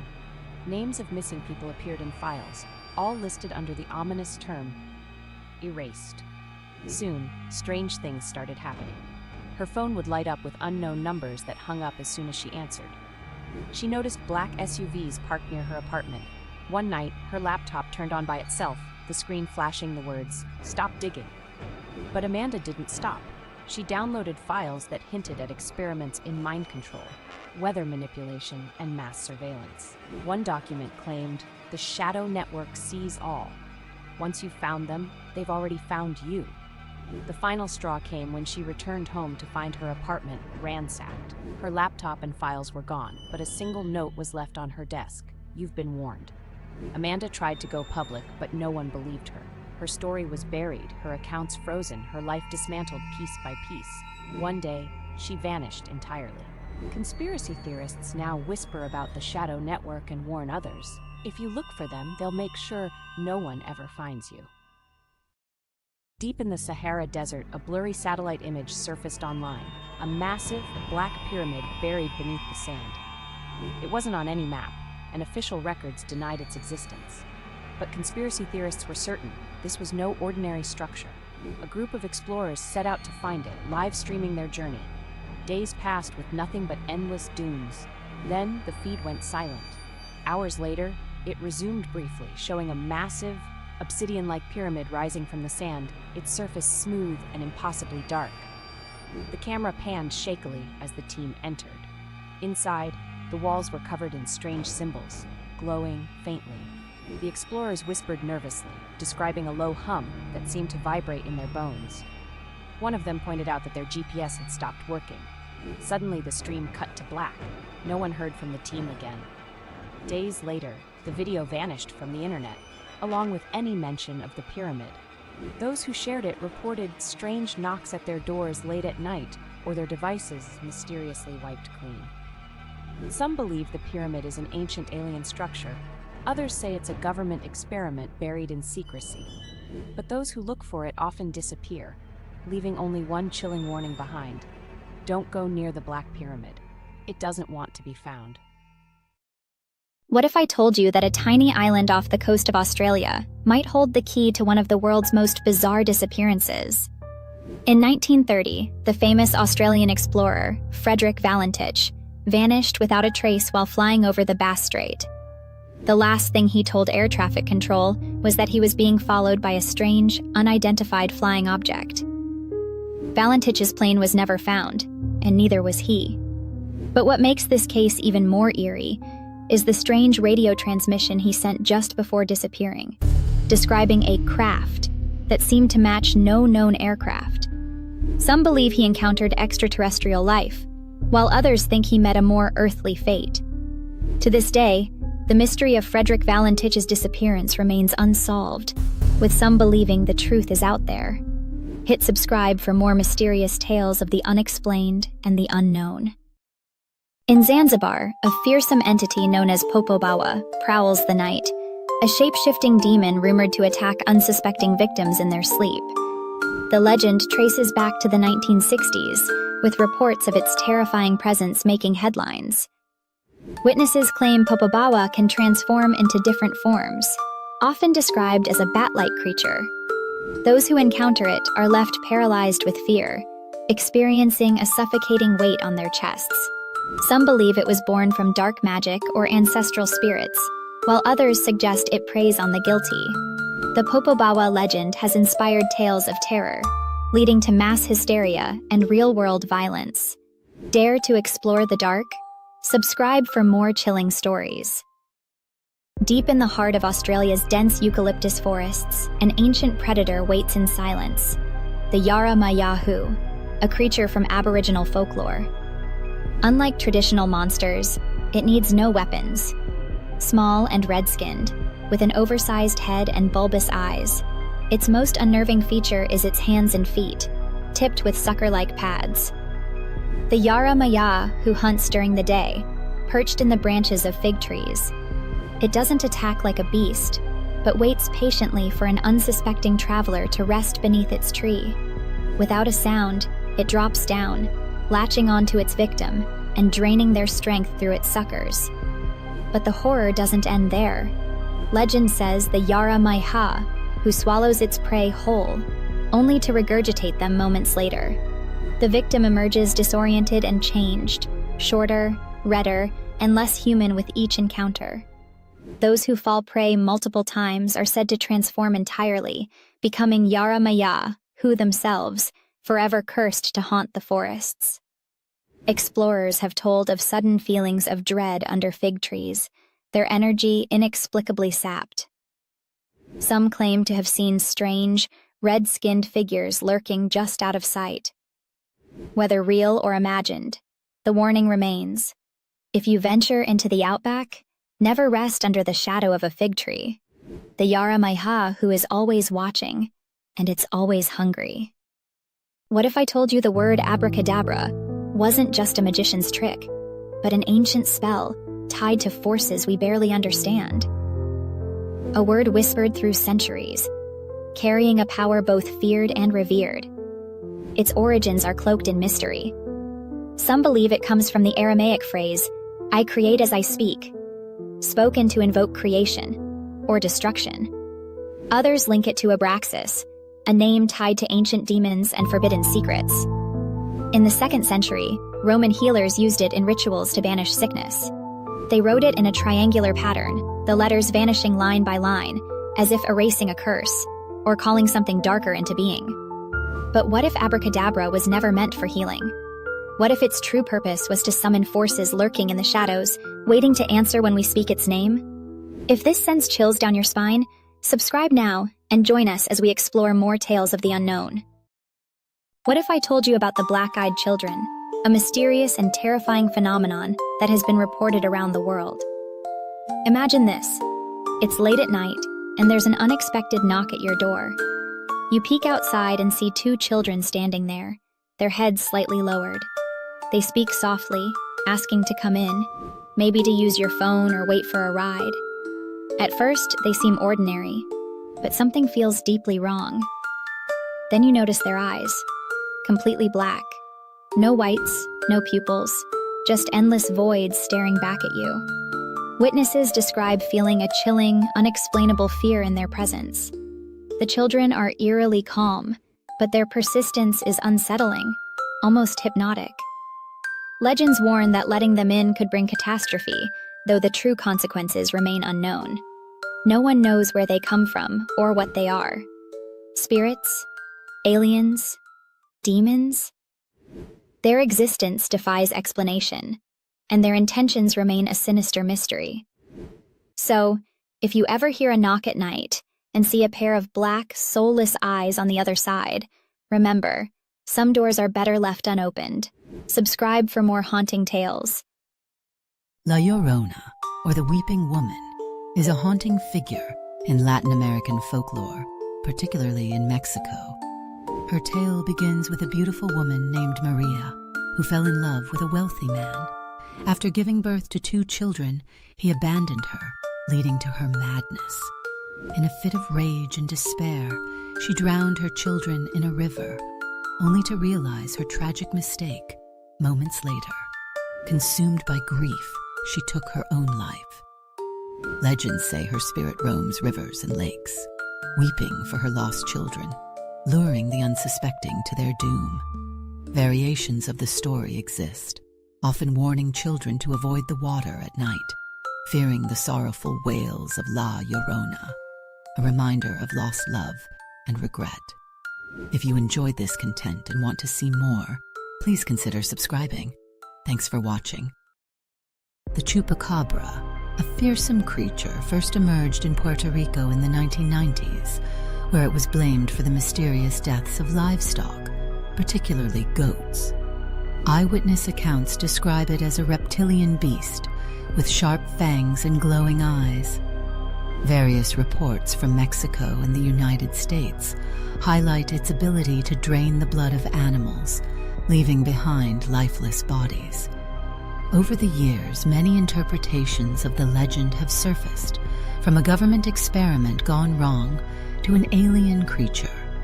Sightings and eerie noises in the night keep the legend alive, making the chupacabra a symbol of fear and fascination in Latin American folklore. If you enjoyed this content and want to see more, please consider subscribing. Thanks for watching. In the summer of 1876, a series of brutal murders rocked St. John's Wood, a quiet suburb of London. The victims, all women, were found in their homes, each showing signs of violent struggle. The police were baffled, as the killer left no clues. Panic swept through the neighborhood, and residents began to fear the dark shadows creeping in their streets. Victims included a young servant girl and an elderly widow, heightening the horror of the attacks. The relentless media coverage turned the case into a public spectacle, with sensational tales capturing the imagination of the public. Despite extensive investigations, the identity of the killer remained shrouded in mystery, leaving an indelible mark on London's dark history. If you enjoyed this content and want to see more, please consider subscribing. Your support really helps me create more videos and share interesting stories. Don't forget to hit the notification bell so you never miss an update. Thanks for watching. The chupacabra, a fearsome creature, first emerged in Puerto Rico in the 1990s, where it was blamed for the mysterious deaths of livestock, particularly goats. Eyewitness accounts describe it as a reptilian beast with sharp fangs and glowing eyes. Various reports from Mexico and the United States highlight its ability to drain the blood of animals, leaving behind lifeless bodies. Over the years, many interpretations of the legend have surfaced, from a government experiment gone wrong to an alien creature. Sightings and eerie noises in the night keep the legend alive, making the chupacabra a symbol of fear and fascination in Latin American folklore. If you enjoyed this content and want to see more, please consider subscribing. Thanks for watching. La Llorona, or the Weeping Woman, is a haunting figure in Latin American folklore, particularly in Mexico. Her tale begins with a beautiful woman named Maria, who fell in love with a wealthy man. After giving birth to 2 children, he abandoned her, leading to her madness. In a fit of rage and despair, she drowned her children in a river, only to realize her tragic mistake moments later. Consumed by grief, she took her own life. Legends say her spirit roams rivers and lakes, weeping for her lost children, luring the unsuspecting to their doom. Variations of the story exist, often warning children to avoid the water at night, fearing the sorrowful wails of La Llorona, a reminder of lost love and regret.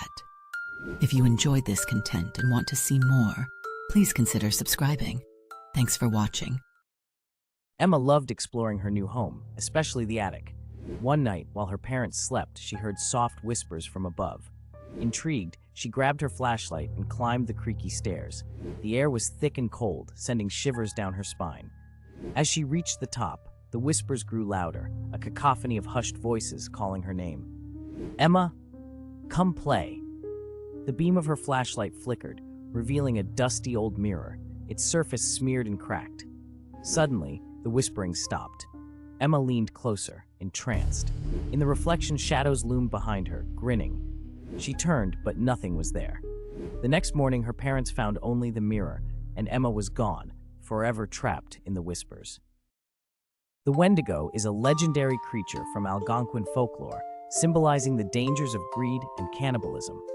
Originating from the cold forests of Canada, it is depicted as a gaunt, emaciated figure with an insatiable hunger for human flesh. The legend tells of individuals who, in times of famine, resorted to cannibalism, ultimately transforming into a Wendigo.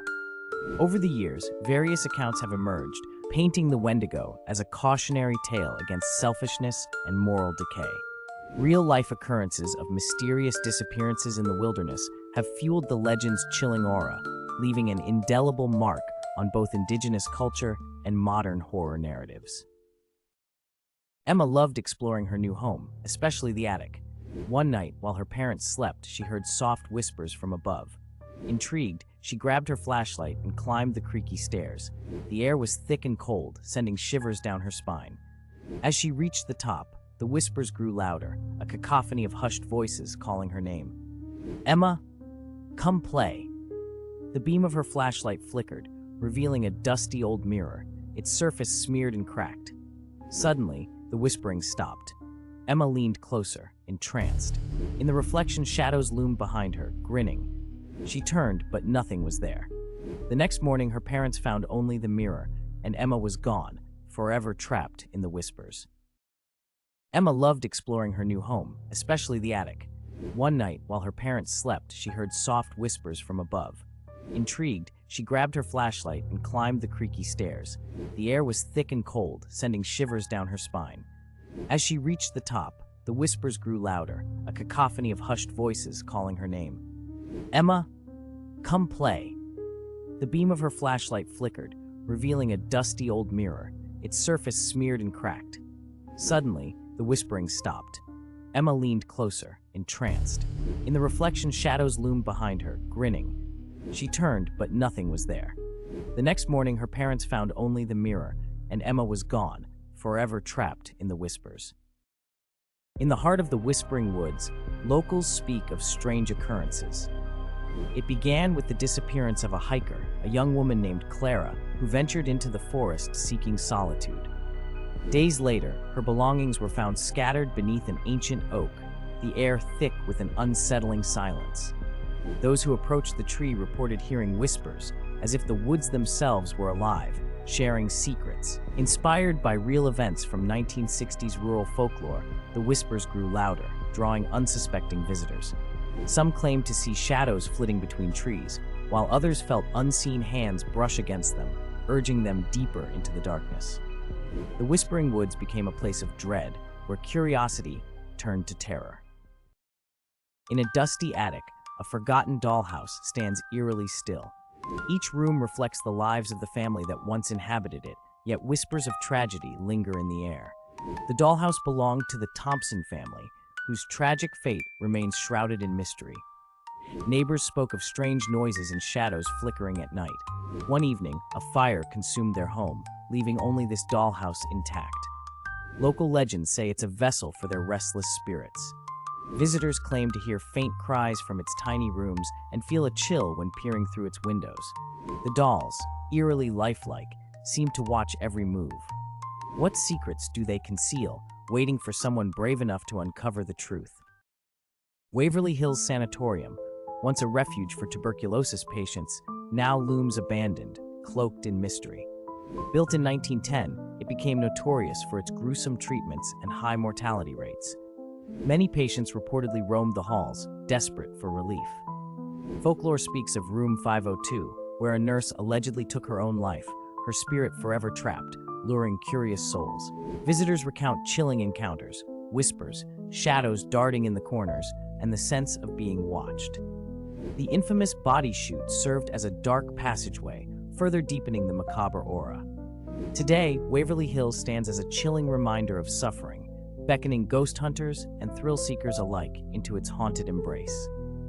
If you enjoyed this content and want to see more, please consider subscribing. Thanks for watching.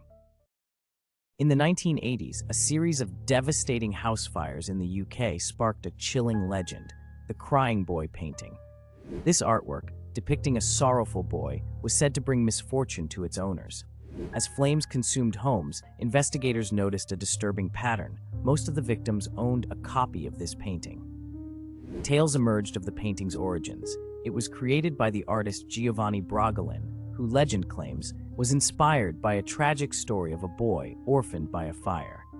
As the fires spread, unsettling stories of the painting's curse grew, leading to public outcry. People began to destroy or rid themselves of the paintings, hoping to escape the chilling grip of this haunted artwork. If you enjoyed this content and want to see more, please consider subscribing. Thanks for watching. In 1922, the Hinterkaifeck murders stunned Germany. The Gruber family, consisting of Andreas, his wife Cecilia, their daughter Victoria, son Josef, and the maid Maria, were brutally killed in their isolated farmhouse. Days before the murders, Andreas discovered strange footprints in the snow leading to the house but found no signs of anyone.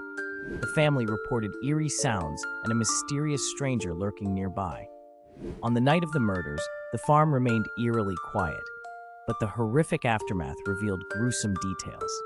The perpetrator was never found, and theories erupted, ranging from family disputes to a vengeful spirit. The case remains one of Germany's most perplexing and chilling mysteries. Poveglia Island, a small landmass in the Venetian lagoon, holds a sinister reputation. From the 14th century, it served as a quarantine station for plague victims, with many meeting a gruesome end. The island transformed into a mental asylum in the late 19th century, where cruel experiments were conducted. Patients often reported sightings of dark figures and heard eerie voices. After its closure in the 1960s, the island became abandoned, shrouded in legends of restless spirits. Locals claim that the soil is infused with the ashes of the dead. Today, Poveglia stands as a chilling reminder of human suffering, attracting thrill seekers and ghost hunters alike who seek to uncover its dark past. If you enjoyed this content and want to see more, please consider subscribing. Thanks for watching. La Llorona, or the Weeping Woman, is a haunting figure in Latin American folklore. Originating in Mexico, her story varies across regions, but the essence remains the same: a sorrowful woman who lost her children. According to legend, she drowned them in a fit of rage and, overcome by grief, now wanders rivers and lakes, crying for them. This tale serves as a cautionary warning to children about the dangers of straying too close to water.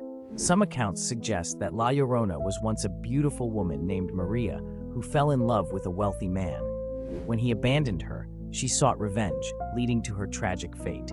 Her mournful wails echo through the night, chilling anyone who dares to listen.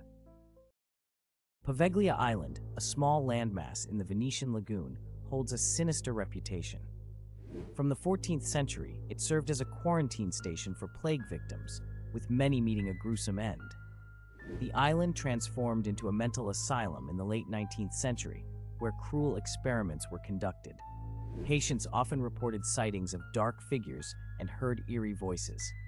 After its closure in the 1960s, the island became abandoned, shrouded in legends of restless spirits. Locals claim that the soil is infused with the ashes of the dead.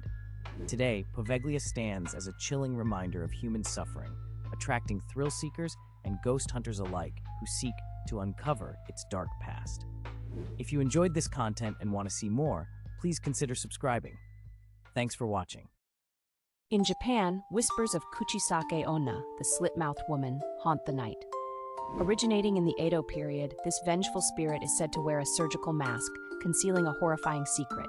Her mouth is slit from ear to ear. Legend claims she was a beautiful woman, betrayed by her husband, who mutilated her in a fit of rage. Now she roams city streets, asking victims if she's beautiful. If they answer truthfully, she reveals her disfigurement and asks, "How about now?" The terrified response often leads to a gruesome fate. This eerie tale has inspired countless stories and urban legends, blurring the line between reality and myth. Subscribe for more chilling tales. In the depths of winter, Yuki Onna, the snow woman, emerges from the swirling snowstorms of Japan. This ethereal figure, draped in white, is said to lure weary travelers with her beauty and icy charm. Legends claim she was once a young woman who perished in a blizzard, transformed into a vengeful spirit. Her victims, entranced by her allure, are led to frozen graves, their breath visible in the frigid air. Variations of the tale exist, some depicting her as a benevolent spirit who saves children from the cold. However, the chilling essence remains. Encountering Yuki Onna often signifies doom. Dare to tread carefully in her snowy realm, and remember, the cold may not be the only danger lurking. Subscribe for more eerie tales.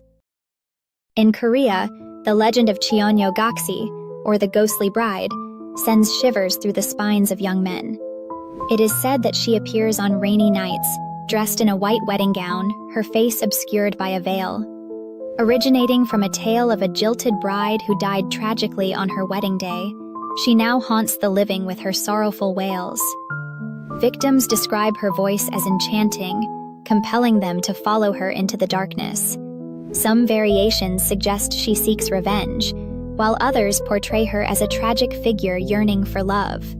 Real encounters have been reported, where men vanish after seeing her. Beware the whispers of the night, for Cheonyo Gaksi's allure can be deadly. Subscribe for more chilling tales. In the dense forests of Rajasthan, India, the legend of Churel Ki Dulhan, or the Bride of the Churel, stirs fear among villagers. They say that on moonless nights, a ghostly woman appears along the winding village paths, dressed in an ornate red bridal lehenga. Her face is hidden by a thick veil, and she floats just above the ground, her anklets chiming in the silent night. According to the story, she was a bride abandoned on her wedding night. Betrayed and heartbroken, she wandered into the forest, never to return. Now, she haunts those same paths, seeking the companionship that was denied to her in life. Travelers and villagers tell of encountering her. Her voice is soft, almost musical, luring them into the forest. If someone follows, it's said they become enchanted, wandering deeper and deeper until they disappear, never to be seen again. Some say the Churail Ki Dulhan is merely a tragic figure, lonely and searching for solace. But others warn that she is vengeful, taking men into the forest to suffer the same fate she endured. True or not, villagers still avoid the forest paths on dark nights, wary of the bride's mournful call. Beware of the haunting allure of the Chural Ki Dulhan, for her sorrow could turn deadly. Subscribe for more chilling tales from India and beyond. In the quiet villages of Karnataka, India, the haunting legend of Na Ale Ba, or the night visitor, sends shivers through the community. According to the tale, a vengeful spirit roams the streets at night, knocking on doors and calling out in familiar voices, often sounding like a friend or family member. Her goal? To lure people out of their homes. But those who answer her call are never seen again. Locals believe Naleba is the restless spirit of a bride who suffered betrayal, cursed to wander the villages forever, searching for companionship or revenge. To protect themselves, villagers began writing Naleba on their doors, Canada for come tomorrow, hoping to confuse her, tricking her into leaving them alone for just one more night. The story of Naleba has become a powerful part of Karnataka's folklore, inspiring cautionary traditions and even influencing popular culture. While some dismiss it as a myth, many still heed the warning, locking their doors tightly and avoiding the whispers of the night. Beware the knocks after dark, for it might just be Naleba, the night visitor. Subscribe for more eerie legends and mysteries. In the small village of Lalapur, India, a legend whispers through the trees, the tale of the Chudale, a ghostly woman in white. Many believe she was once a devoted wife, wronged and betrayed, who perished under mysterious circumstances. Her spirit, consumed by rage, now roams the night, luring men with her beauty before revealing her true, horrifying form. Locals claim to hear her mournful wails echoing through the dark, often followed by eerie silence. Variations of the tale suggest she seeks revenge on unfaithful husbands. Some villagers recount chilling encounters, claiming she appears at dusk, her long hair billowing, eyes glowing with vengeance. Beware the Chudale. Her sorrow may cost you your soul. Subscribe for more haunting tales. In East Anglia, the legend of Black Shuck looms large. This ghostly hound, known for its massive size and glowing eyes, is said to roam the countryside, bringing terror to those who encounter it. Originating in the 12th century, tales of Shuck often describe it appearing near churches and graveyards, signaling doom. Variants of the legend claim that seeing the hound foretells death or disaster. Some believe it is a manifestation of lost souls, while others think it is a guardian of the dead. Eyewitness accounts describe a chilling presence, sometimes accompanied by a deep growl. Black Shuck remains a haunting symbol of fear and mystery in English folklore. Subscribe for more chilling tales.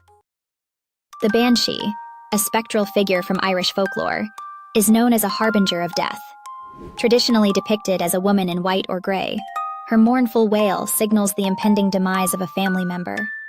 The legend has origins that trace back to ancient Celtic beliefs, where she was seen as a fairy or goddess of death. Variations abound. Some say she appears as a beautiful maiden, others as a haggard old woman. Reports of real encounters have surfaced over centuries, often linked to tragic events. People claim to have heard her chilling cries, foretelling their loved one's passing.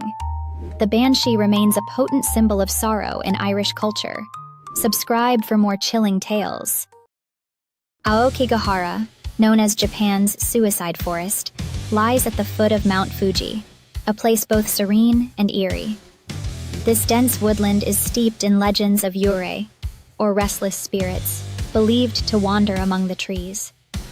The forest's haunting allure has led many to seek solace in its depths, but the silence conceals a darker truth.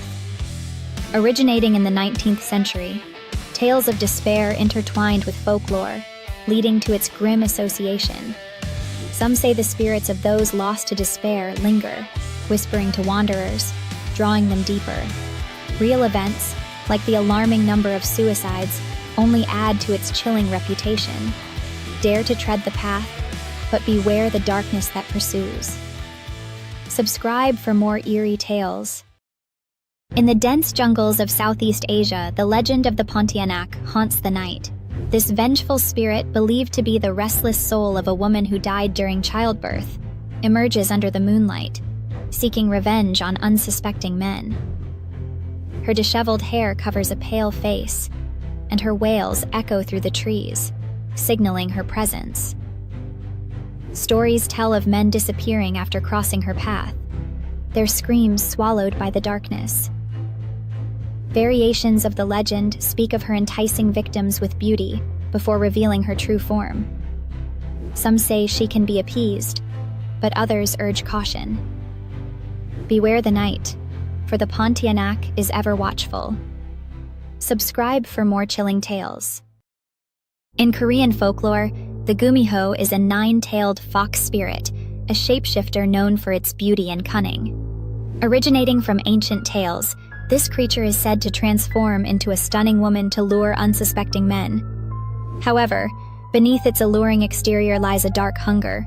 The gumiho craves human hearts to sustain its existence.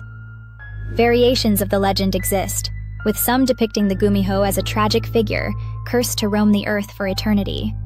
Real events, such as unexplained disappearances near remote villages, have fueled the myth. The gumiho's story serves as a haunting reminder of desire and deception. Subscribe for more chilling legends from around the world. In the heart of Asia lies the Whispering Woods, a forest steeped in chilling legends. Locals tell of ancient spirits that wander the trees, whispering secrets to lure unsuspecting travelers. Originating from stories passed down through generations, these woods have become a cautionary tale for those who dare to enter after dusk. Many speak of hearing their names called softly, drawing them deeper into the shadows. Variations of the tale suggest that those who heed the whispers may never return. Some believe real events inspired these tales, with missing persons linked to the cursed woods. As night falls, silence envelops the forest, leaving only the haunting whispers. Subscribe for more chilling tales. If you're a fan of the spooky and mysterious, you need to hear these 5 creepy superstitions from around the world. In Russia, whistling indoors is a no-no. They believe it invites evil spirits and financial ruin. Moving to Japan, don't stick your chopsticks upright in rice. It's a bad omen, resembling incense at funerals. Ever heard of the evil eye? In Middle Eastern cultures, this glare can curse you with bad luck. Protect yourself with a blue talisman called a nazar. In Spain, Tuesday the 13th is their unlucky day. They say on a Tuesday, don't get married or embark on a journey. And finally, in Mexico, sweeping someone's feet means they'll never get married. So, be careful with that broom. Superstitions might seem silly, but they're a fascinating peek into cultural fears and beliefs. What superstitions do you follow? Let us know in the comments. If you enjoyed this eerie journey, hit the like button and subscribe for more. In the shadowy waters of the Philippine seas, the legend of the sirena haunts fishermen and sailors alike. This enchanting siren, often depicted as a beautiful woman with the tail of a fish, is said to lure men with her mesmerizing voice. Originating from local folklore, tales of the sirena vary. Some say she was a mortal woman heartbroken by a sailor, cursed to seek vengeance. Others claim she protects the sea, luring greedy fishermen to their demise. Real-life accounts of missing boats and drowned sailors have fueled these chilling stories. The siren's call is irresistible, echoing through the waves, a reminder that some treasures come at a deadly price. Subscribe for more tales of terror. In the dark jungles of Malaysia, the legend of the Orang Minyak, or Oily Man, sends shivers down spines. This spectral figure, covered in thick black oil, is said to emerge at night, preying on unsuspecting women. Originating from tales of a cursed man, the Orang Minyak is believed to have been a Malay who, after being rejected, turned to dark magic for revenge. Variations of the story depict him as a tortured soul, forever trapped between the living and the dead. Real-life accounts include mysterious disappearances linked to sightings of this eerie figure.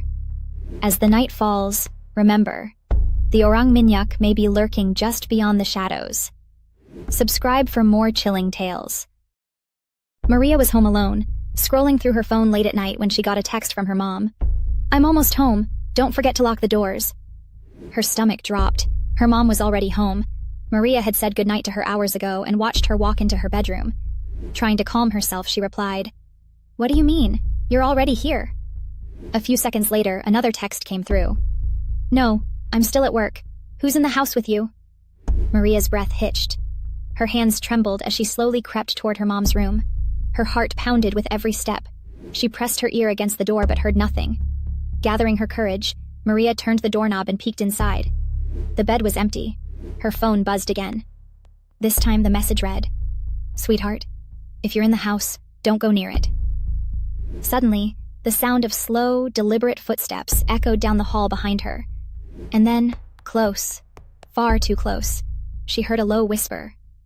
"Why didn't you lock the doors, Maria?" In the shadowy waters of Japan's rivers lurks the kappa, a terrifying creature known for its green skin and turtle-like shell. Originating from ancient folklore, this river demon is said to lure unsuspecting victims to their doom. The kappa's most infamous trait? A dish filled with water atop its head, which holds its power. If it spills, it becomes weak. Tales warn of children disappearing near rivers, dragged into the abyss by this malevolent being. Some say the kappa steals souls for sustenance. Variations across regions depict it as both mischievous and deadly. Encountering a kappa is a chilling reminder to respect nature's depths. Subscribe for more chilling tales. The legend of the Pontianak, rooted in Malay folklore, tells of a vengeful spirit of a woman who died during childbirth. Her sorrow transforms her into a haunting figure, often described as a pale woman with long black hair and blood-red eyes. The Pontianak is known to lure men with her beautiful cries, only to reveal her true form when they approach. She seeks revenge on those who wronged her in life, often targeting unfaithful husbands. Variations of the tale exist across Indonesia and Malaysia, with some claiming she can be placated by burying a knife under her grave. Encounters with the Pontianak have left many terrified, warning us to tread carefully at night. Subscribe for more chilling stories.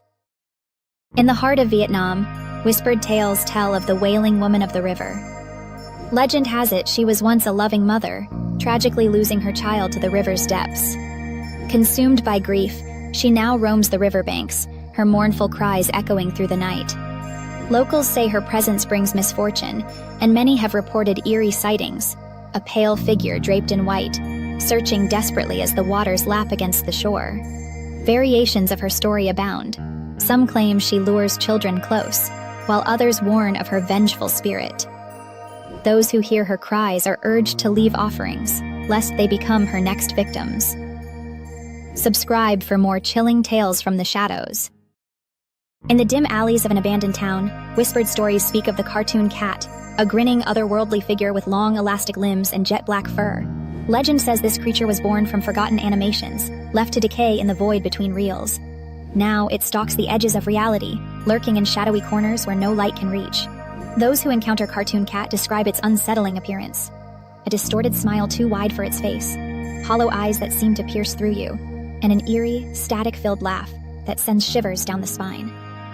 Some say it preys on curiosity, luring victims with its cartoonish charm, before revealing its monstrous nature. Others believe it feeds on fear, growing stronger with every scream. The truth behind Cartoon Cat remains a mystery, but one thing is certain. When the world feels too quiet and the shadows stretch unnaturally long, beware. It might be closer than you think. Subscribe for more spine-chilling legends from the dark corners of imagination. In Irish folklore, the Dullahan is a terrifying figure, a headless horseman who rides a black steed, carrying his own head under one arm. This eerie specter is said to appear at night, signaling the imminent death of a person. The origins of the Dullahan are steeped in ancient Celtic beliefs about the supernatural. Variations of the legend describe him using a whip made from a human spine, and his head's hollow eye sockets glow with a ghastly light. Folklore tells of real events where the Dullahan's appearance heralded death, making him both a harbinger of doom and a terrifying figure in the shadows. His chilling presence still echoes in Irish culture today. Subscribe for more. Deep in the shadow of Mount Fuji lies Aokigahara, known as Japan's suicide forest. This dense woodland, rich with lush trees, is steeped in tragedy and despair. The legend dates back centuries, linked to the practice of ubasuti, where the elderly were abandoned. A haunting atmosphere permeates the forest, amplified by the sounds of eerie silence. Many have wandered its paths seeking solace, only to find their final resting place. Reports of ghostly apparitions and unexplained phenomena add to its chilling lore. Real-life events have drawn attention, with signs urging visitors to reconsider. Aokigahara remains a chilling reminder of grief and lost souls. Subscribe for more spine-tingling tales. Deep within the heart of Rajasthan's Thar Desert lies Kuldara, a ghostly village shrouded in mystery and sorrow. Abandoned overnight over 2 centuries ago, its crumbling ruins whisper tales of betrayal and vengeance. Legend has it that Kuldara was once a thriving settlement of the Palawal Brahmins, a prosperous community known for their wisdom and wealth. But prosperity came at a cost. A cruel and corrupt minister, Salim Singh, demanded an exorbitant tax and sought the hand of a village chief's daughter. Faced with his tyranny, the villagers chose a path of defiance. In the dead of night, they vanished without a trace, leaving behind homes, temples, and a chilling curse. No one would ever inhabit Kuldara again. To this day, locals report eerie sounds echoing through the ruins. Shadows seem to move in the moonlight, and visitors speak of an oppressive energy that lingers in the air. Despite repeated attempts to resettle the village, misfortune befalls anyone who dares. Kuldara stands as a haunting monument to despair and defiance, frozen in time. What truly happened that fateful night remains one of India's enduring mysteries. Subscribe for more haunting legends and untold secrets. In the deserts of the American Southwest, the legend of the Skinwalker strikes fear into the hearts of the Navajo people. Known as Yi Naldlushi, these malevolent shapeshifters are said to be witches who can transform into animals or mimic human voices. Originating from ancient Navajo traditions, Skinwalkers are believed to gain their powers through dark rituals, often involving the desecration of a loved one's grave. Reports of encounters tell of eerie sounds, shadowy figures, and sudden animal attacks. Some even claim to have seen them in their transformed state. Beware the chilling tales, for under the full moon, they may be lurking. Subscribe for more spine-tingling stories. In Japan, the legend of Teke Teke tells of a girl who met a gruesome fate, severed in half by a train. Her spirit, filled with rage and sorrow, became Teke Teke, a vengeful ghost. She haunts the urban landscapes, dragging her upper body, emitting a terrifying sound that echoes her name. Originating in the early 20th century, the tale has evolved through local retellings, often warning children to be cautious at night. Some claim Teke Teke seeks revenge on those who cross her path, appearing in school bathrooms or near train stations. Many believe the legend was inspired by real-life accidents, making her story all the more chilling. Subscribe for more spine-tingling tales. What if I told you that deep within Kenya lies a forest shrouded in mystery? The whispering forest of Kijabe is infamous for its ghostly voices that echo among the trees. Locals believe these whispers are the souls of those who perished tragically in the area. The origin of this haunting can be traced back to a devastating train accident in the early 1900s, where numerous lives were lost. As the story goes, on foggy nights, passers-by report hearing soft, mournful cries and pleading voices. Variations of the tale suggest that the whispers can lure unsuspecting travelers into the depths of the forest, leading them to disappear without a trace. Subscribe for more chilling stories that will keep you awake at night. What if I told you about the Abiku, a haunting presence in Yoruba mythology? These are the spirits of children who die young, only to return to the living. Legends say they are born to families destined for tragedy, coming and going as they please. Their return is often marked by strange occurrences and the scent of decay. Families, desperate to keep their children safe, have been known to perform rituals to bind these spirits. Variations of the tale exist, with some saying the Abiku is a trickster, luring others to their fate. Stories of real-life encounters add to the terror, leaving many to wonder about the true nature of these elusive spirits. Subscribe for more chilling tales. What if I told you about the Shaneks, mischievous spirits from the dense forests of Mexico. These elusive entities, rooted in the folklore of the Veracruz region, are said to protect the jungle from intruders. Legends claim that those who venture too deep into the forest without respect for nature may fall victim to the Chaneques, who lead them astray. The lost wanderers, confused and disoriented, might hear faint laughter or footsteps echoing in the distance, only to find themselves in the same spot they started, trapped in a loop. Some say these spirits can transform into animals, or even shadows, blending with the trees. Are you bold enough to face these crafty guardians of the wild? Subscribe for more eerie tales from the heart of the unknown. Did you know that a ghost once solved its own murder? In 1897, the Greenbrier ghost of West Virginia became a key figure in a chilling and extraordinary case. Elva Zona Heaster was found dead under mysterious circumstances, and her husband, Erasmus Shue, claimed it was a natural death. But Elva's mother, Mary Jane, had a different story. She said Elva's ghost appeared to her, revealing that Erasmus had strangled her in a fit of rage. This shocking revelation led to the exhumation of Elva's body, where an autopsy confirmed the ghost's claims.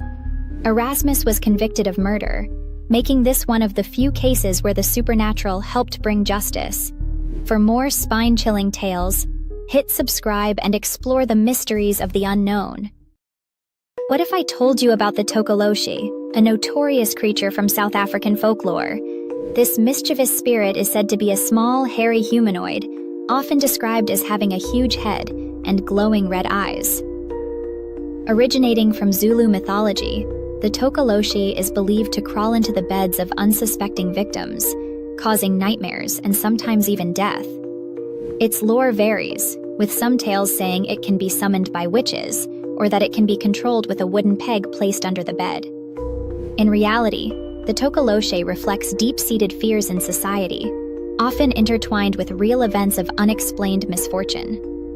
Could it be that the Tokoloshi truly lingers in the shadows? Subscribe for more haunting tales. From the depths of Scottish folklore emerges the Nuckalavee, a grotesque horse demon with a human torso, its skin a sickly shade. Originating from Orkney Islands, this creature is said to rise from the sea, leaving destruction in its wake. It is believed to be a harbinger of disease and famine, manifesting when crops fail. Legends vary. Some say it preys on livestock, while others claim it seeks vengeance on those who disrespect nature. The chilling accounts of villagers encountering it evoke a sense of dread, as its horrific visage and sulphurous breath haunt their nights. The Nuckalavee serves as a stark reminder of nature's fury and the ancient beliefs that still chill the heart. Subscribe for more eerie tales. What if I told you about a creature that doesn't just stalk its prey, but becomes their shadow? In the remote villages of North India, there's a chilling legend of the Andhera Jagran, or the darkness stalker, a sinister being that thrives in the twilight hours. The Andhera Jagran is said to attach itself to a person by merging with their shadow, invisible to the naked eye. It waits patiently, feeding on their energy until the victim grows weak, pale, and collapses. The only way to survive is to recognize the creature before it fully takes hold. But here's the twist. Once someone realizes their shadow is not their own, they must trap it in total darkness before sunrise.